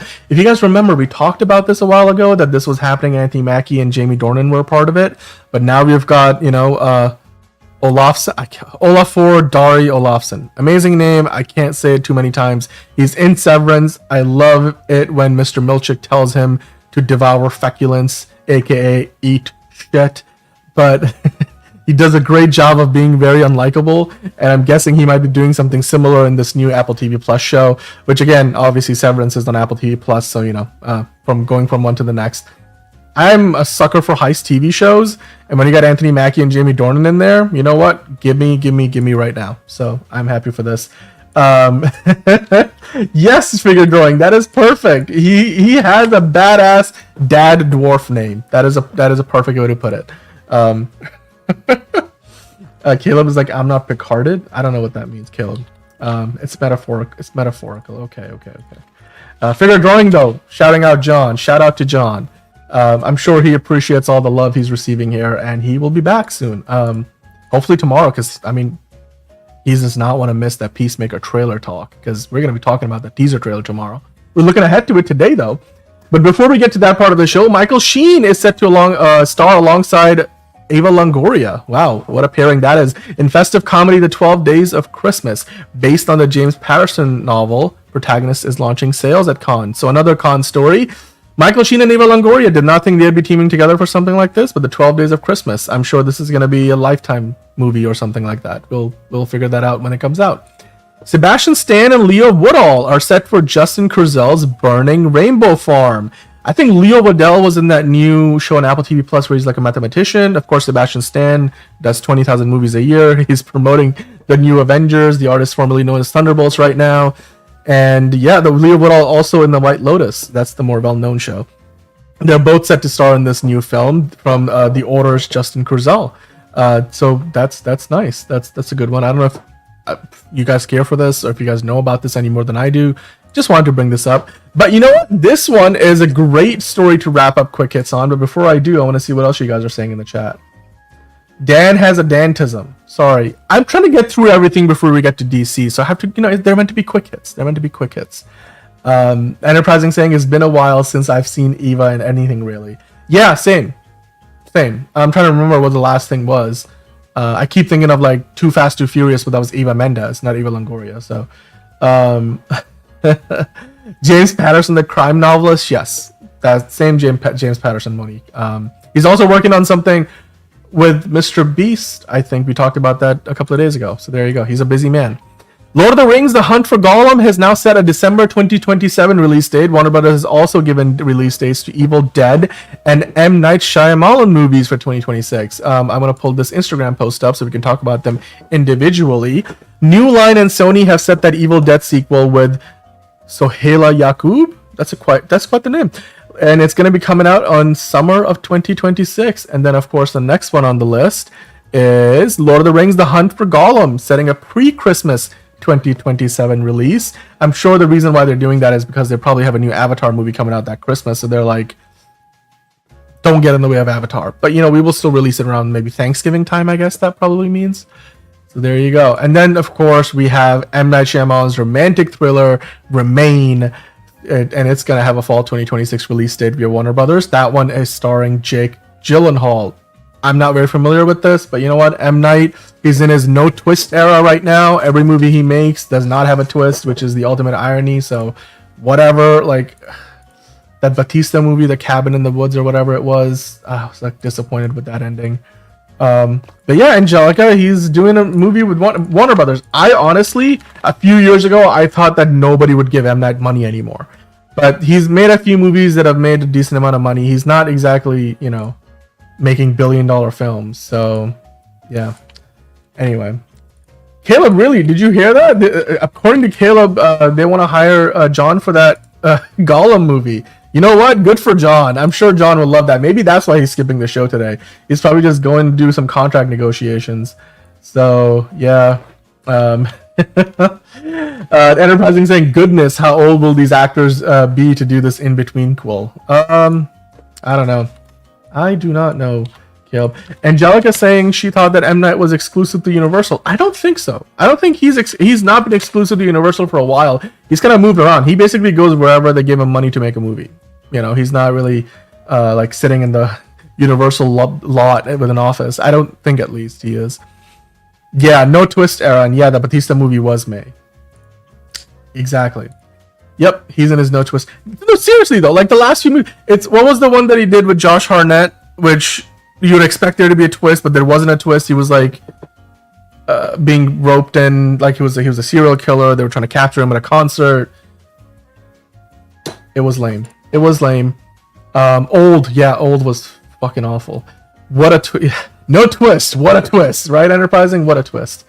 M. Night Shyamalan Dong. Yeah.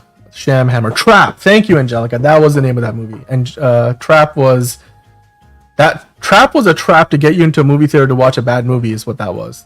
Movie itself was a trap for us going to the movie theater to watch it. Damn.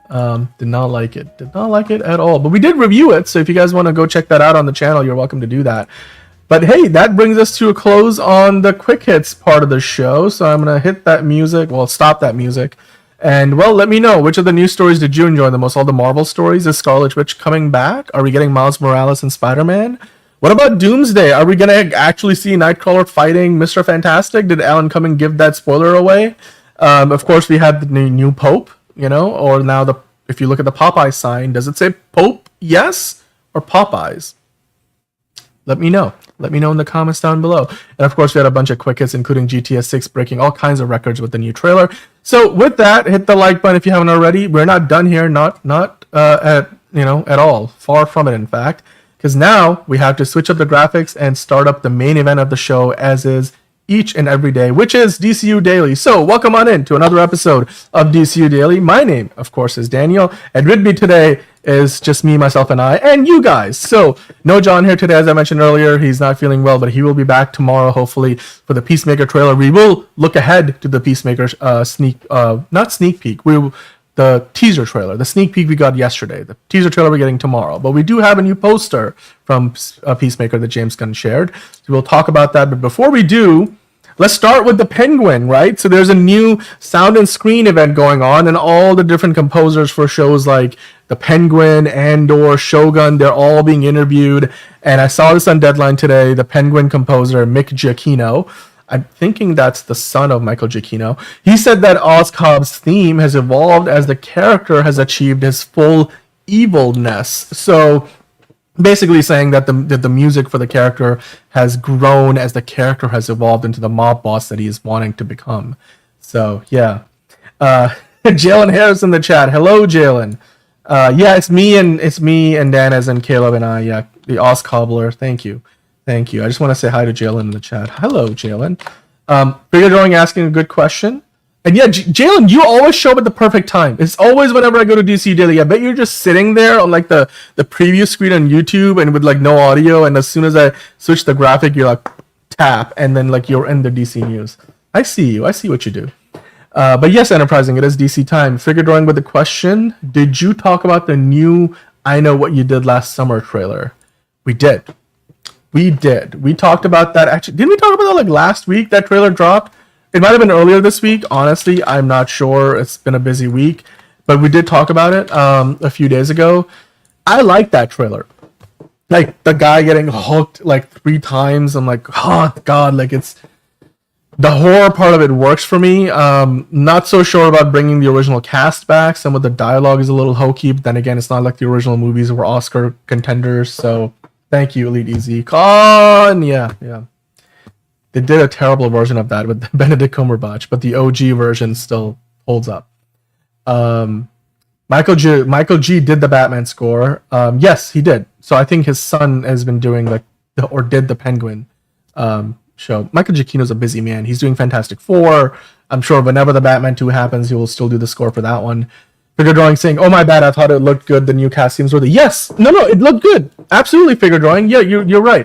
The new "I Know What You Did Last Summer" trailer looked great. I loved it. Like I said, there are parts of it that looked a little hokey, but in general, from the action, the violence part of it, like if you are a fan of that franchise, that trailer definitely moved the needle for me. Like I was not that interested in the sequel or the requel, I guess, because it's a reboot sequel, whatever the term for that is, but I had fun with it. I'm looking forward to the movie now. Like, consider me converted, because before this trailer came out, I was not very excited for it.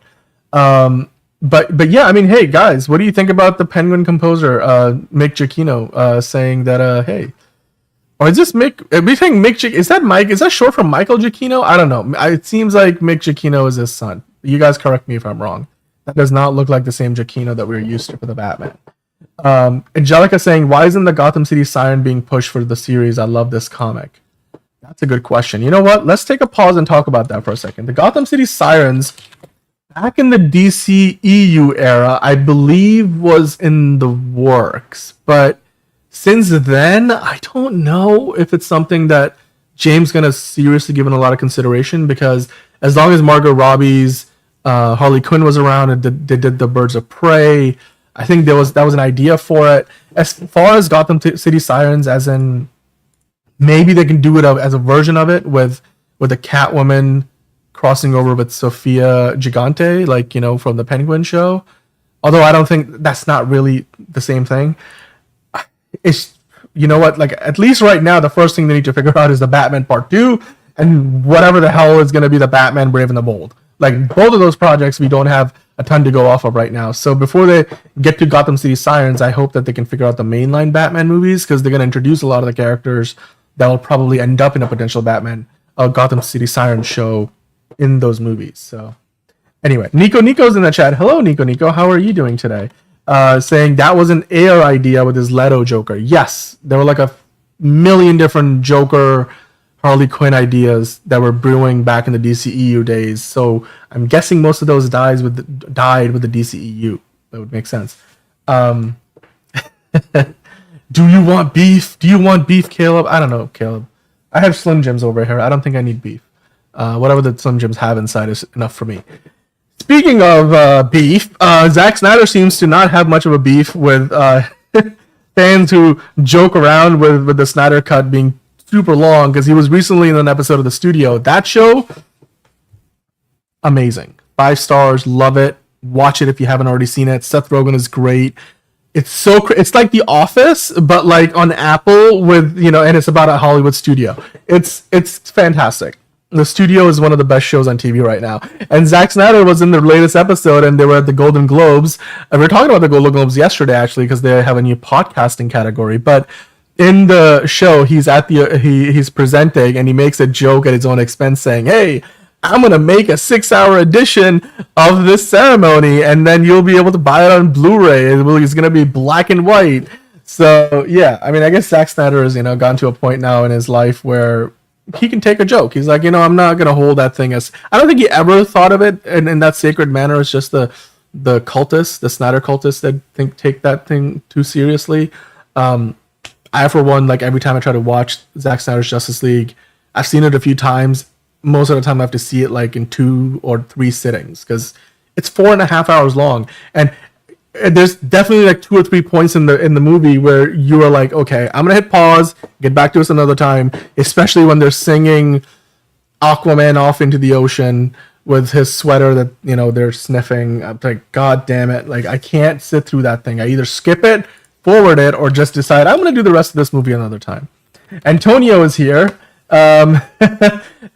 telling Angelica, or answering her question, that yeah, that idea, the Gotham City Sirens, was part of the DCEU. So yeah, I mean, maybe it will come back eventually. Maybe James Gunn will take a look at that. But right now, they're probably starting to just establish the Gotham of the new DCU before they get to the other characters. Zach was 8% serious about an extended cut saying figure drawing. Yeah. Yeah, the Snyder Cut was a lot of filler, Caleb. It was. I mean, that movie, I can tell you can easily cut out 40 minutes of it, and it would be like a 3.5-hour movie, maybe even less than 3.5 hours. And that's probably the version of the movie Zack Snyder wanted to release in theaters, and Warner Brothers didn't let him. Obviously, they fired him.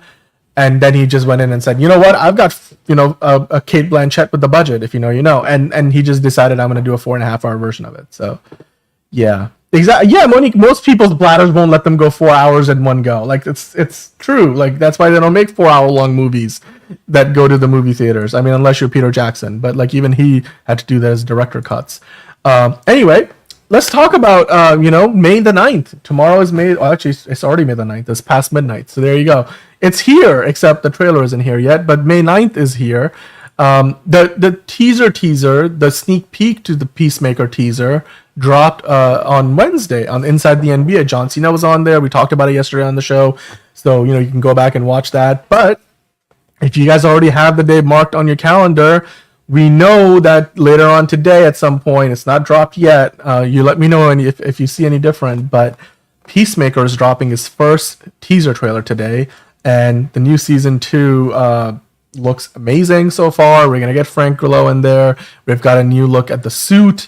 It looks slightly different. He's going to be wearing multiple helmets. James going to put out a poster saying that the trailer drops tomorrow. You got Eagly and John Cena. This looks a little AI generated because it's weird how that, I don't know. There's a little warping happening, but I don't know. He's got a different helmet, so it might just be that.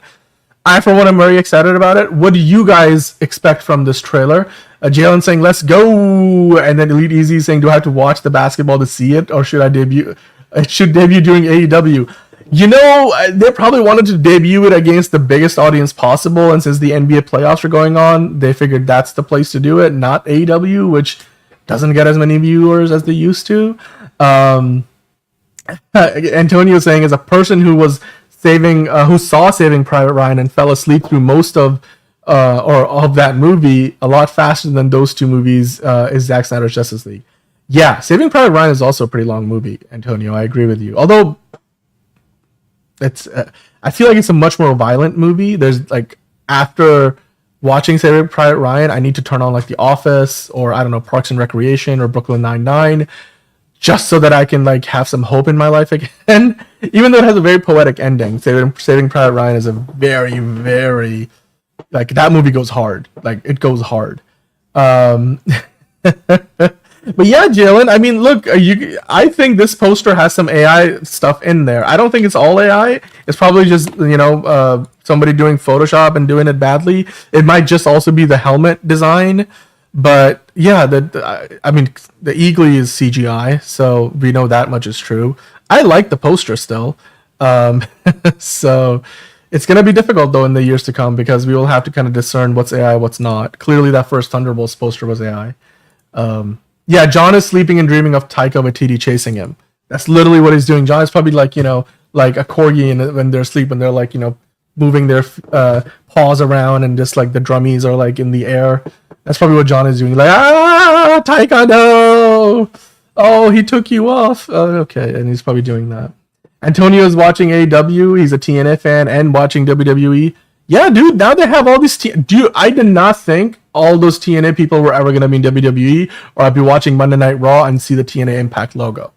Never in my life, not 10, not 15 years ago, I ever thought that TNA and WWE would cross over like that. Corgis are cute. I love corgis. Like, I love Zelda. We're gonna go see The Legend of Zelda when it comes out. She is a very, very cute doggy. And yeah, Enterprising, we're both clearly excited for the new Peacemaker show, where we can't wait to see it. We did talk about Warner Brothers earnings call earlier, Antonio, to address your comment and everything that David Zaslav said about that. So yeah. Anyway, let's move on. We got a few more things to talk about and not a ton of time. So let's move on to the next thing. We've got some images. So I wanted to kind of like walk through these. So these are photos from the sneak peek that they dropped a couple of days ago now. What are your thoughts on this? John Cena's got some gray hair, clearly going through quite a lot. He's wearing one of the shirts we have seen in the teaser footage. Eagly's there, of course. We're in that little dimensional, like interdimensional portal room thing that they were running around in. At one point, Frank Grillo's Rick Flag Sr. says, "Bring me Peacemaker." Who is he talking to in that moment? It looks like a woman with black hair. I can't tell who that is. I still think this scene is like where Vigilante goes rogue for some reason. Like he's dragging Jennifer Holland's like hardcore character away for some reason. The way they cut it in the trailer, like it's like she's being dragged away and Johnson is chasing them. I don't know what's going on there. So that looks interesting. We got a lot more of you guys in the chat right now. Pacerland 317 here. Dude, the Pacers are having quite the time in the playoffs right now. Hoping for Apache Chief. Yeah, me too. I want to. Didn't they put out that photo a long time ago? Was that Apache Chief? Like the early look at Peacemaker? That might be it. Retro Edits here saying we've got Peacemaker trailer before the Superman trailer. What is going on? Why no Superman trailer? Well, James Gunn said it's coming soon, but like they did give us one teaser trailer in December. They did give us that whole sneak peek with 5 minutes of footage, and they also gave us that behind the scenes featurette. So with Peacemaker, on the other hand, we've got a lot less stuff so far. We've got like a 30-second sneak peek. We got like an 8-second sneak peek before that. We've got a couple of set photos. So the first teaser trailer for the show makes sense because the equivalent of that Superman trailer came out in December. So I think that's probably the reason why we're getting that before this official trailer for Superman. So just to answer that question, Retro. Elite Easy saying, I hope so. Apache Chief might be. We're closer to the Wonder Twins. Oh, okay. Well, we're not getting a Wonder Twins thing. Jalen is expecting to see Amanda Waller in the show. That'll be interesting because we know her show is getting delayed and they had to kind of change things up. So maybe they did that so that they could have Amanda Waller make a cameo here. And we know they were rewriting the Waller script, so I'm sure that's still on the horizon somewhere. And yeah, her movie with Viola Davis just did G20 on Prime. I kind of want to watch it because it looks pretty cool and badass. But yeah, she's been busy. Oh yeah, Apache Chief might mean we're closer to the Wonder Twins. Yeah. Okay. Easy. Yeah, probably. I want to see if we get like King Shark and stuff in this show because we know we're gonna get a King Shark in the next Creature Commandos, and obviously Frank Grillo's character, Rick Flag Sr. is a part of it. I think, you know what? I don't even think. I'm just gonna say it. I'm putting money down right now. You guys are welcome to join in.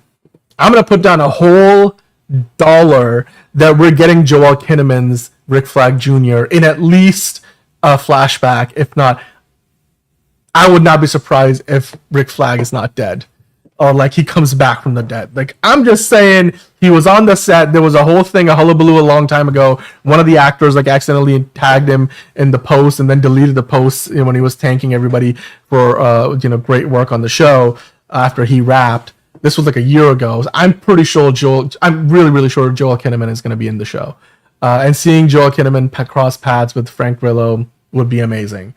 I'm willing to bet money on it that he's going to be in there, maybe in just a flashback capacity, but who knows? Maybe James Gunn can retroactively change the events of the Suicide Squad because technically that movie is not part of the DCU, although the parts of the movie that they address, like Starro, are canon. I don't know. We'll have to see. Antonio saying, if you know the history of Warner Brothers, when it comes to DC, you would not ask for too many trailers. It doesn't normally turn out well when the movies come out. Yes, Retro Edit saying the BVS Comic-Con trailer was released in July 2015, almost a year before the movie released. James Gunn is hiding something from us, the audience. No, okay, so to address what Antonio said, the BVS final trailer gave away the whole Doomsday, surprise, and people were mad about that, especially because it was in the third act of the movie. So we don't necessarily want to have all the surprises ruined. I don't think James Gunn wants to do that or will do that. Also, movies for that brief 5-year period in the 2010s, they were releasing trailers way too early. I think they want to hold on to this official trailer until they're like a proper 60 days away from the movie, which makes sense because then you can build hype and not let it die out, because now you only have like 8 weeks to cover. To release a trailer a year before the movie comes out, people watch it, people are hyped about it, 2 months later they forget about it. So I think that strategy has changed across the board. You don't see many movies releasing trailers a year away from the movie coming out. Avengers Doomsday doesn't have a trailer right now. They're filming the movie. They could have easily put out a teaser from some of the footage. They don't feel compelled to do that. I doubt they will do something at Comic-Con, but that would be the earliest we'll see something from it. And even that would be like 8-9 months away, not a year away. And also the reason why they did that for BVS is because they delayed it by a year. So they had a bunch of the movie already shot. So a year before the movie came out, they were able to put a bunch of footage out there. Now, that wasn't the case for Superman. Superman only finished filming like less than a year ago. So, a bunch of different reasons, right? Like things have changed over time. The way studios do things are different now. But it's a good point, Retro. Like things used to be different back in the BVS era. Monique saying, love Joel Kinnaman, Altered Carbon Season 1. Dang, you know what? That's one of those shows I haven't seen, but looked really good with Joel Kinnaman. So I'm going to go back and check that out. I hope it's still on Netflix. But yes, I do remember that. Enterprising, keeping things close to the chest isn't necessarily a bad thing. Not at all. You don't want to give away all the surprises. Now, speaking of surprises, I was surprised today to see that a new audiobook is on the way from All-Star Superman. It's based on the comic book. I've actually got it. It's right behind me. I can't really show it because then I'd have to move. But I'm too lazy. But Ray Porter is going to be voicing Jor-El. Matthew Amen is going to be voicing Led Quantum or Leo Quintum. Brandon McInnes is going to be Jimmy Olsen. You've got Sean Kennan, Elias Reyes as Bizarro. So Christopher Smith as Lex Luthor. Amazing voice cast, especially Ray Porter. He was already the voice of Darkseid in the Justice League movie. So Mark Thompson is going to be voicing Clark Kent and Superman and Zibaro. So All-Star Superman is getting a new audiobook. So if you're interested in listening to that, I might actually get this for myself. So you can pre-order it today. It comes out on June 24th. This looks exciting. Perry White, Bar-El, Pete Ross, so many characters from the Superman lore. General Lane, let us know what you guys think about this, guys. Are you excited for this? Would you go for it? Let me know. Now, the other thing I wanted to kind of quickly go through, I think I actually have this video, so I'm going to play this with audio for you guys. But James, there's an Osaka Comic-Con going on. Of course, there's something going on in Napoli as well. We talked about that the other day. But the Osaka Comic-Con, James Gunn shared a clip of himself kind of hyping people up for the new Superman movie. Hello, everyone in Osaka Comic-Con. This is James Gunn. Are you having fun? I really hope everyone here will enjoy Superman when it comes out in cinemas this July. Superman. He's back. Let's make this summer the summer of Superman together.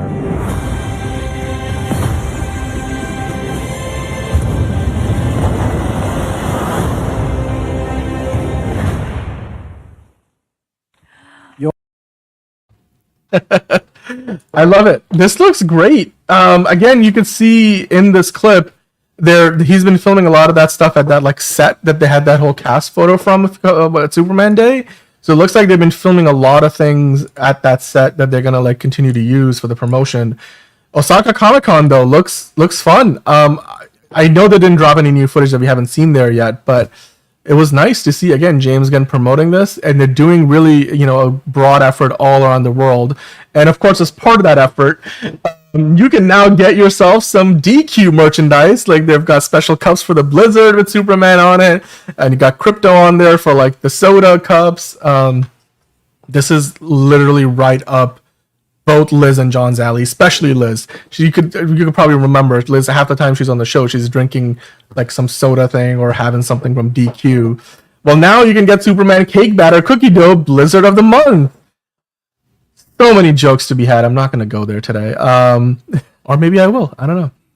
So yeah, and the one DQ that Liz goes to doesn't just have ice cream. They have like all this other food too. So I'm sure she's going to get literally everything that they have to offer. What do you guys think about this? The new collaboration between DQ and Superman. I guess this was a long time coming. We should have seen this coming even sooner. No pun intended.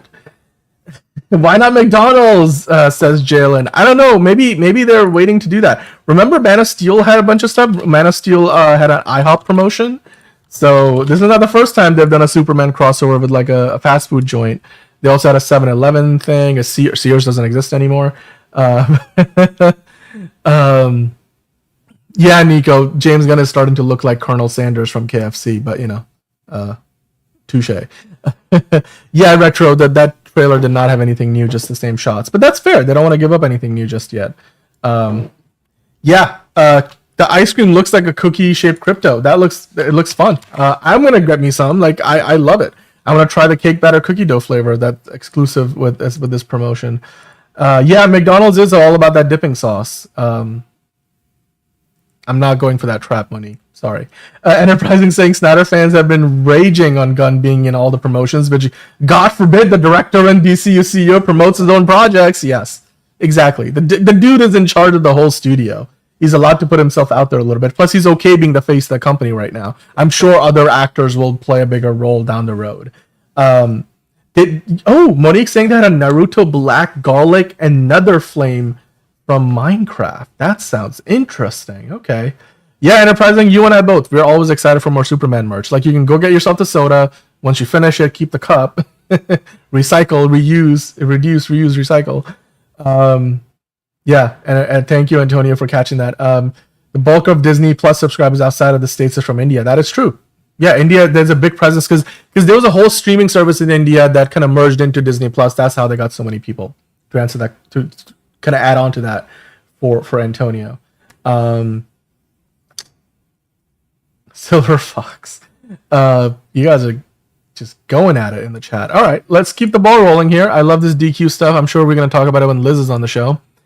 Oh yeah, more of it. There you go. $7 meal deal includes the dessert, or you can get the sauce and toss buffalo chicken strip basket. May 26th for a limited time.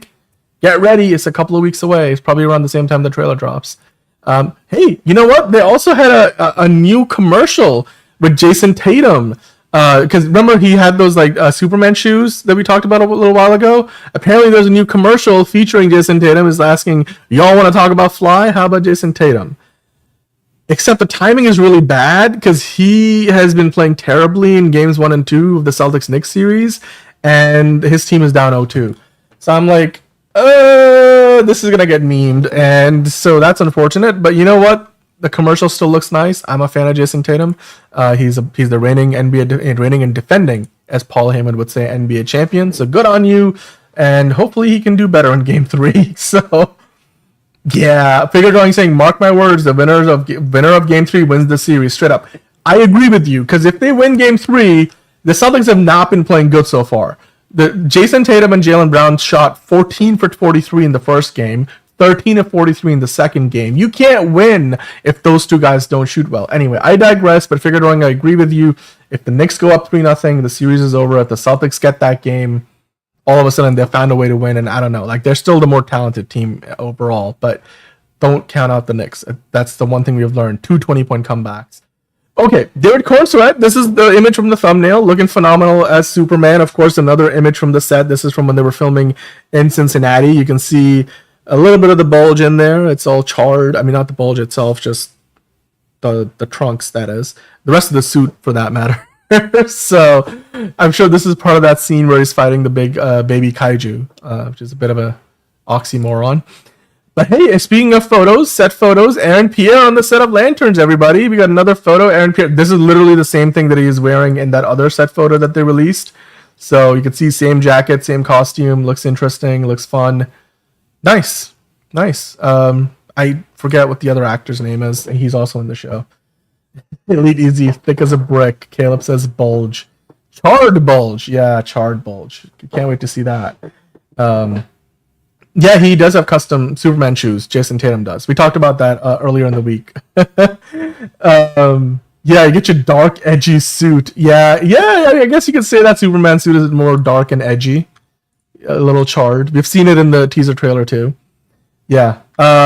Dude, I need that trailer for the Lantern show too, but I have a feeling, given that the show is like a year away, I don't think we're getting anything for it until at least Comic-Con, and even then, I don't know, Comic-Con is usually more about movies, although they do TV show stuff there too, so maybe if DC has a big presence, that might be where they do that, but they also might just focus on Supergirl at that point.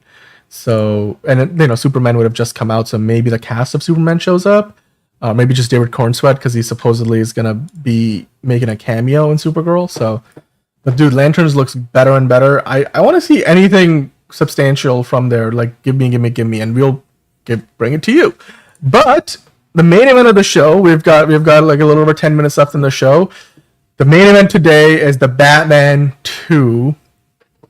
There's a new report out there. Now, hear me out on this. This is like, here's what I would say about this. Like on the scale of 1 to 10, with 1 being, shut up, this is huge, to 10 being grain of like this is not true, I would say this is like 4, 5 maybe. Like it's, I wouldn't believe this, but take it with a slight grain of salt. But there, according to this report, it's basically the Production Weekly listings, which we've talked about in the past. They're like a company that follows. It's an industry organization where you can go find out who's working on what project, when and where, and they'll give you this listing. It's kind of like the Yellow Pages, I should say, the Yellow Pages of Hollywood. You have to kind of subscribe to it, so it's not all public information either. But basically, they list out when a project is going to production, where it might be filming, who's involved with it, the company, as well as the actors, directors, people behind the scenes. And their listing, the latest listing for Production Weekly, shows the Batman Part 2 is set to start production in March of 2026. So remember, Matt Reeves was previously aiming to start filming this by the end of this year. But according to this listing, they're not going to start filming until March of 2026. So we're going to go into this in a little bit more detail. But the one thing in this listing that is notable, not just a little notable, it's very notable, is that it doesn't list a director at all. Like, it doesn't just not list Matt Reeves as a director. There is no mention of a director in the listing at all, which is very, very interesting and weird, because they list everybody else you would expect: producers, writers, actors, director of photography. Now, Jeff Snyder, who, of course, if John was there, he'd be like shaking his head right about now. He recently spoke on the Hot Mic podcast saying that he wasn't sure if Reeves was still attached. We've talked about this before. And then Snyder would not be surprised if the next time we see Batman is in the DCU, meaning that they might just scrap this movie entirely. Now, of course, with this report, at least, they're still aiming to film this. So, I doubt they're scrapping the Batman. And James Gunn, of course, is reportedly working on maybe a World's Finest movie. So, we know that's also not substantiated, but James Gunn is working on something. Whether it's World's Finest as his next movie, we don't know that for sure. Caleb is like, from a scale of Jeff Snyder to James Gunn, what would you rate it? Here's what I would say. I would say this story is probably, like I said, like somewhere in the middle. And Nico making a good point. Let me bring that up here. And you know what, Enterprising, good point on the lanterns. I would love to see how they're gonna handle like what they make with their rings, because that would be interesting to see, like how CGI they go, how realistic that stuff is, the constructs. But we'll find out in Superman with Guy Gardner, I'm sure. So, Frank Grillo is not in that picture lead easy. That wasn't Frank Grillo. As far as we know, he's not in Lanterns. So you'd rank it at Matt Reeves. Yes, Caleb. I guess Matt Reeves lands in the middle on that scale. But okay, let me kind of go through this listing. I'm sure you guys can see it on your screen. Nico mentioning this could be old because Jeff Johns is mentioned in there. Now, Jeff Johns, I think, is still a part of it. Just because he's listed as a producer doesn't mean he's very involved, because there's different kinds of producers on projects, right? So like Dylan Clark is very involved on a creative level. Michael Uslan is like one of the big studio executives who's like listed as a producer. Michael Uslan was on the Dark Knight trilogy. He's been a big part of all things DC at Warner Brothers for a long time. Peter Safran, of course, a co-CEO of Warner Brothers of DC Studios, so he's involved because of that. And Matt Reeves, I'm surprised he's not listed as a producer. That's very interesting. Not only is he not listed as a producer, but as you can see there's no listing for a director. Nada. Like, that's very interesting. Matt Reeves is listed as a writer alongside Mattson Tomlin, which we've talked about. He's been, that's the holdup for the movie. They've got the line producer Simon Emanuel, the production manager Chris Warner, the production coordinator Emmanuel Papas, Greg Fraser, of course, that's confirmed. I guess he is going to be returning as a director of photography. We know that Robert Pattinson's back as Batman. I'm surprised that Paul Dano's listed there. So, he's back. I guess the Riddler will still be in the movie. Colin Farrell is there, Andy Serkis, Jeffrey Wright. Now, they don't list anybody else here because anybody else, I suppose, would be a surprise. These other actors we know are going to continue to be part of the movie franchise. The casting director, Lucy Bevan, is also listed. They also do list Six and Idaho, which is Matt Reeves and Dylan Clark's production company. So obviously they're still producing the movie. They also list the location as Pinewood Studios. We know they will be filming in Pinewood in the UK. They did film a bunch of the first movie at Pinewood in Buckinghamshire. The Safran company, that's Peter Safran's company. Dylan Clark, of course, has his own company. DC Studios is listed there. DC Entertainment, Warner Brothers Pictures. What's also interesting is the description. 2 years of stalking the street as the Batman, striking fear into the hearts of criminals, has led Bruce Wayne deep into the shadows of Gotham City with only a few trusted allies. Alfred Pennyworth, Lieutenant James Gordon amongst the city's corrupt network of officials and high-profile figures.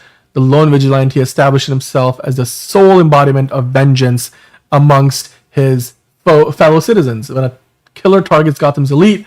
Now, this description to me is pretty much the same as the first movie. So, while the release date shown here is October 1st, 2027, I'm pretty sure they just copy-pasted the old description. So, I'm sure you guys noticed the same thing. That's not the description for the new movie. So, yeah, everything that you read here, take it with a grain of salt. And until, like Enterprising is saying, we get something official from whether it's Matt Reeves or James Gunn, I don't know. I feel like if the description of the movie, the synopsis, is old, then maybe some of these other listings are also not completely valid, right? It is weird, though, that they're not listing, Matt Reeves at all as a director. There's no listing for a director, period. I do like this behind-the-scenes photo of Robert Pattinson, though. But, yeah, Enterprising having a good point. You guys tell me, do you believe any of this? They've got the first movie's description there. They don't have any director listing, but everything else sort of lines up, but they're all the same people from the first movie. Elite Easy saying this is all overblown. He's going to direct it, as in Matt Reeves will direct it. No one else has his 80s B-movie noir sensibilities. You just can't replace him with anyone else. You need him and that cinematographer. Yeah, Greg Fraser, I do believe, is confirmed to be coming back for this. But yeah, Matt Reeves is. But you know what? Matt Reeves never himself said that he wasn't going to come back. It was always like he's very much involved and obviously writing the script. So I imagine he's going to want to still direct it. It's just that Jeff Snyder reporting was saying that he may or may not come back. Antonio saying Jeff Johns is not coming back. Well, yeah, that might be one of the outdated aspects of this listing there. So Andy Muschietti, Caleb, is not directing this movie. He's working on supposedly still working on the DCU version of Batman. Andy Muschietti takes off the mask and goes, "It was me all along." Yeah, Elite Easy, I agree with you. I think it's still going to be Matt Reeves directing this. And Antonio making a good point. The grifters are out to try to make money off of people being angry. That's all this is about with all these fake headlines. Yeah, look, when you look at the listing, half of this information is outdated. So with like IMDb, for example, I bet you the Production Weekly is just going off of everything that they are able to get, officially or confirm or figure out on their own. Studios are probably not giving them, like as in DC Studios is not giving them all the details because they're not obliged to. So as of right now, this Production Weekly listing is only as valid as the information that they're able to get a hold of. And it still stands out to me that there's no director listed, because obviously that would be the first name listed there along with the producers. The date, though, March 2026, is very interesting. That to me is probably the one thing that we have not seen anywhere before. That must be because Pinewood Studios might have bookings for sound stages. So if anything, that tells us that at least the Pinewood Studios part of the movie, they're going to start filming in March. Does that mean the whole movie starts filming in March? Probably not. But you know, it could be possible that, you know, this date is actually real. Like March 2026 is, which, to be honest, the movie doesn't come out till October 2027, right? So that would still give them a good year to film the movie and still have 8 months or so to, like a whole 8 months to still edit it. I think that's plenty of time. That's probably why they delayed it as much as they did, if you really think about it. And Matt Reeves saying that his goal is to start filming it by the end of the year. That could still be true. They could still move that forward. We just don't have a ton of details. I'm sure John right now would be giving a whole different explanation and ragging on on Jeff Snyder. Enterprising saying, it was me, James. I am the instrument of all your Batman pain, says Andy Muschietti. Yeah. Yep. Get Sam Raimi for Batman Brave and the Bold, please. That's a good suggestion, actually. I don't know if Sam Raimi is interested in a DC project, but I'm sure if he was offered Batman, he would love to take it. Who wouldn't? Like, Batman movies are some of the most well sought after projects and IP in all of Hollywood. So I don't know, though. Sam Raimi does have a couple of things he's got in the works right now. Monique saying crazy they would shoot at Pinewood. DC has studios in the UK. That's true, but you know what? They have shot in Pinewood before. It's not just a matter of, like, you know, Leaves in Studios is what Warner Brothers has, so they should film everything there. Like Harry Potter, they're going to film that new TV show there. And I'm sure they've been filming a lot of other DC stuff at Leavesden, but they still film stuff at Pinewood. Pinewood is actually, while it's the majority investment from Marvel Disney makes it so that they're kind of like majority owners, Pinewood still is sort of somewhat semi-independent, so it's not like they're going to work at a Marvel Disney thing. And like Leavesden is pretty much fully owned by Warner Brothers, but they're also doing a lot of expansion work right now. They're building a lot of new sound stages. We've talked about this last year where they're doing a huge expansion, and so a lot of DC Studios production is going to be based over there.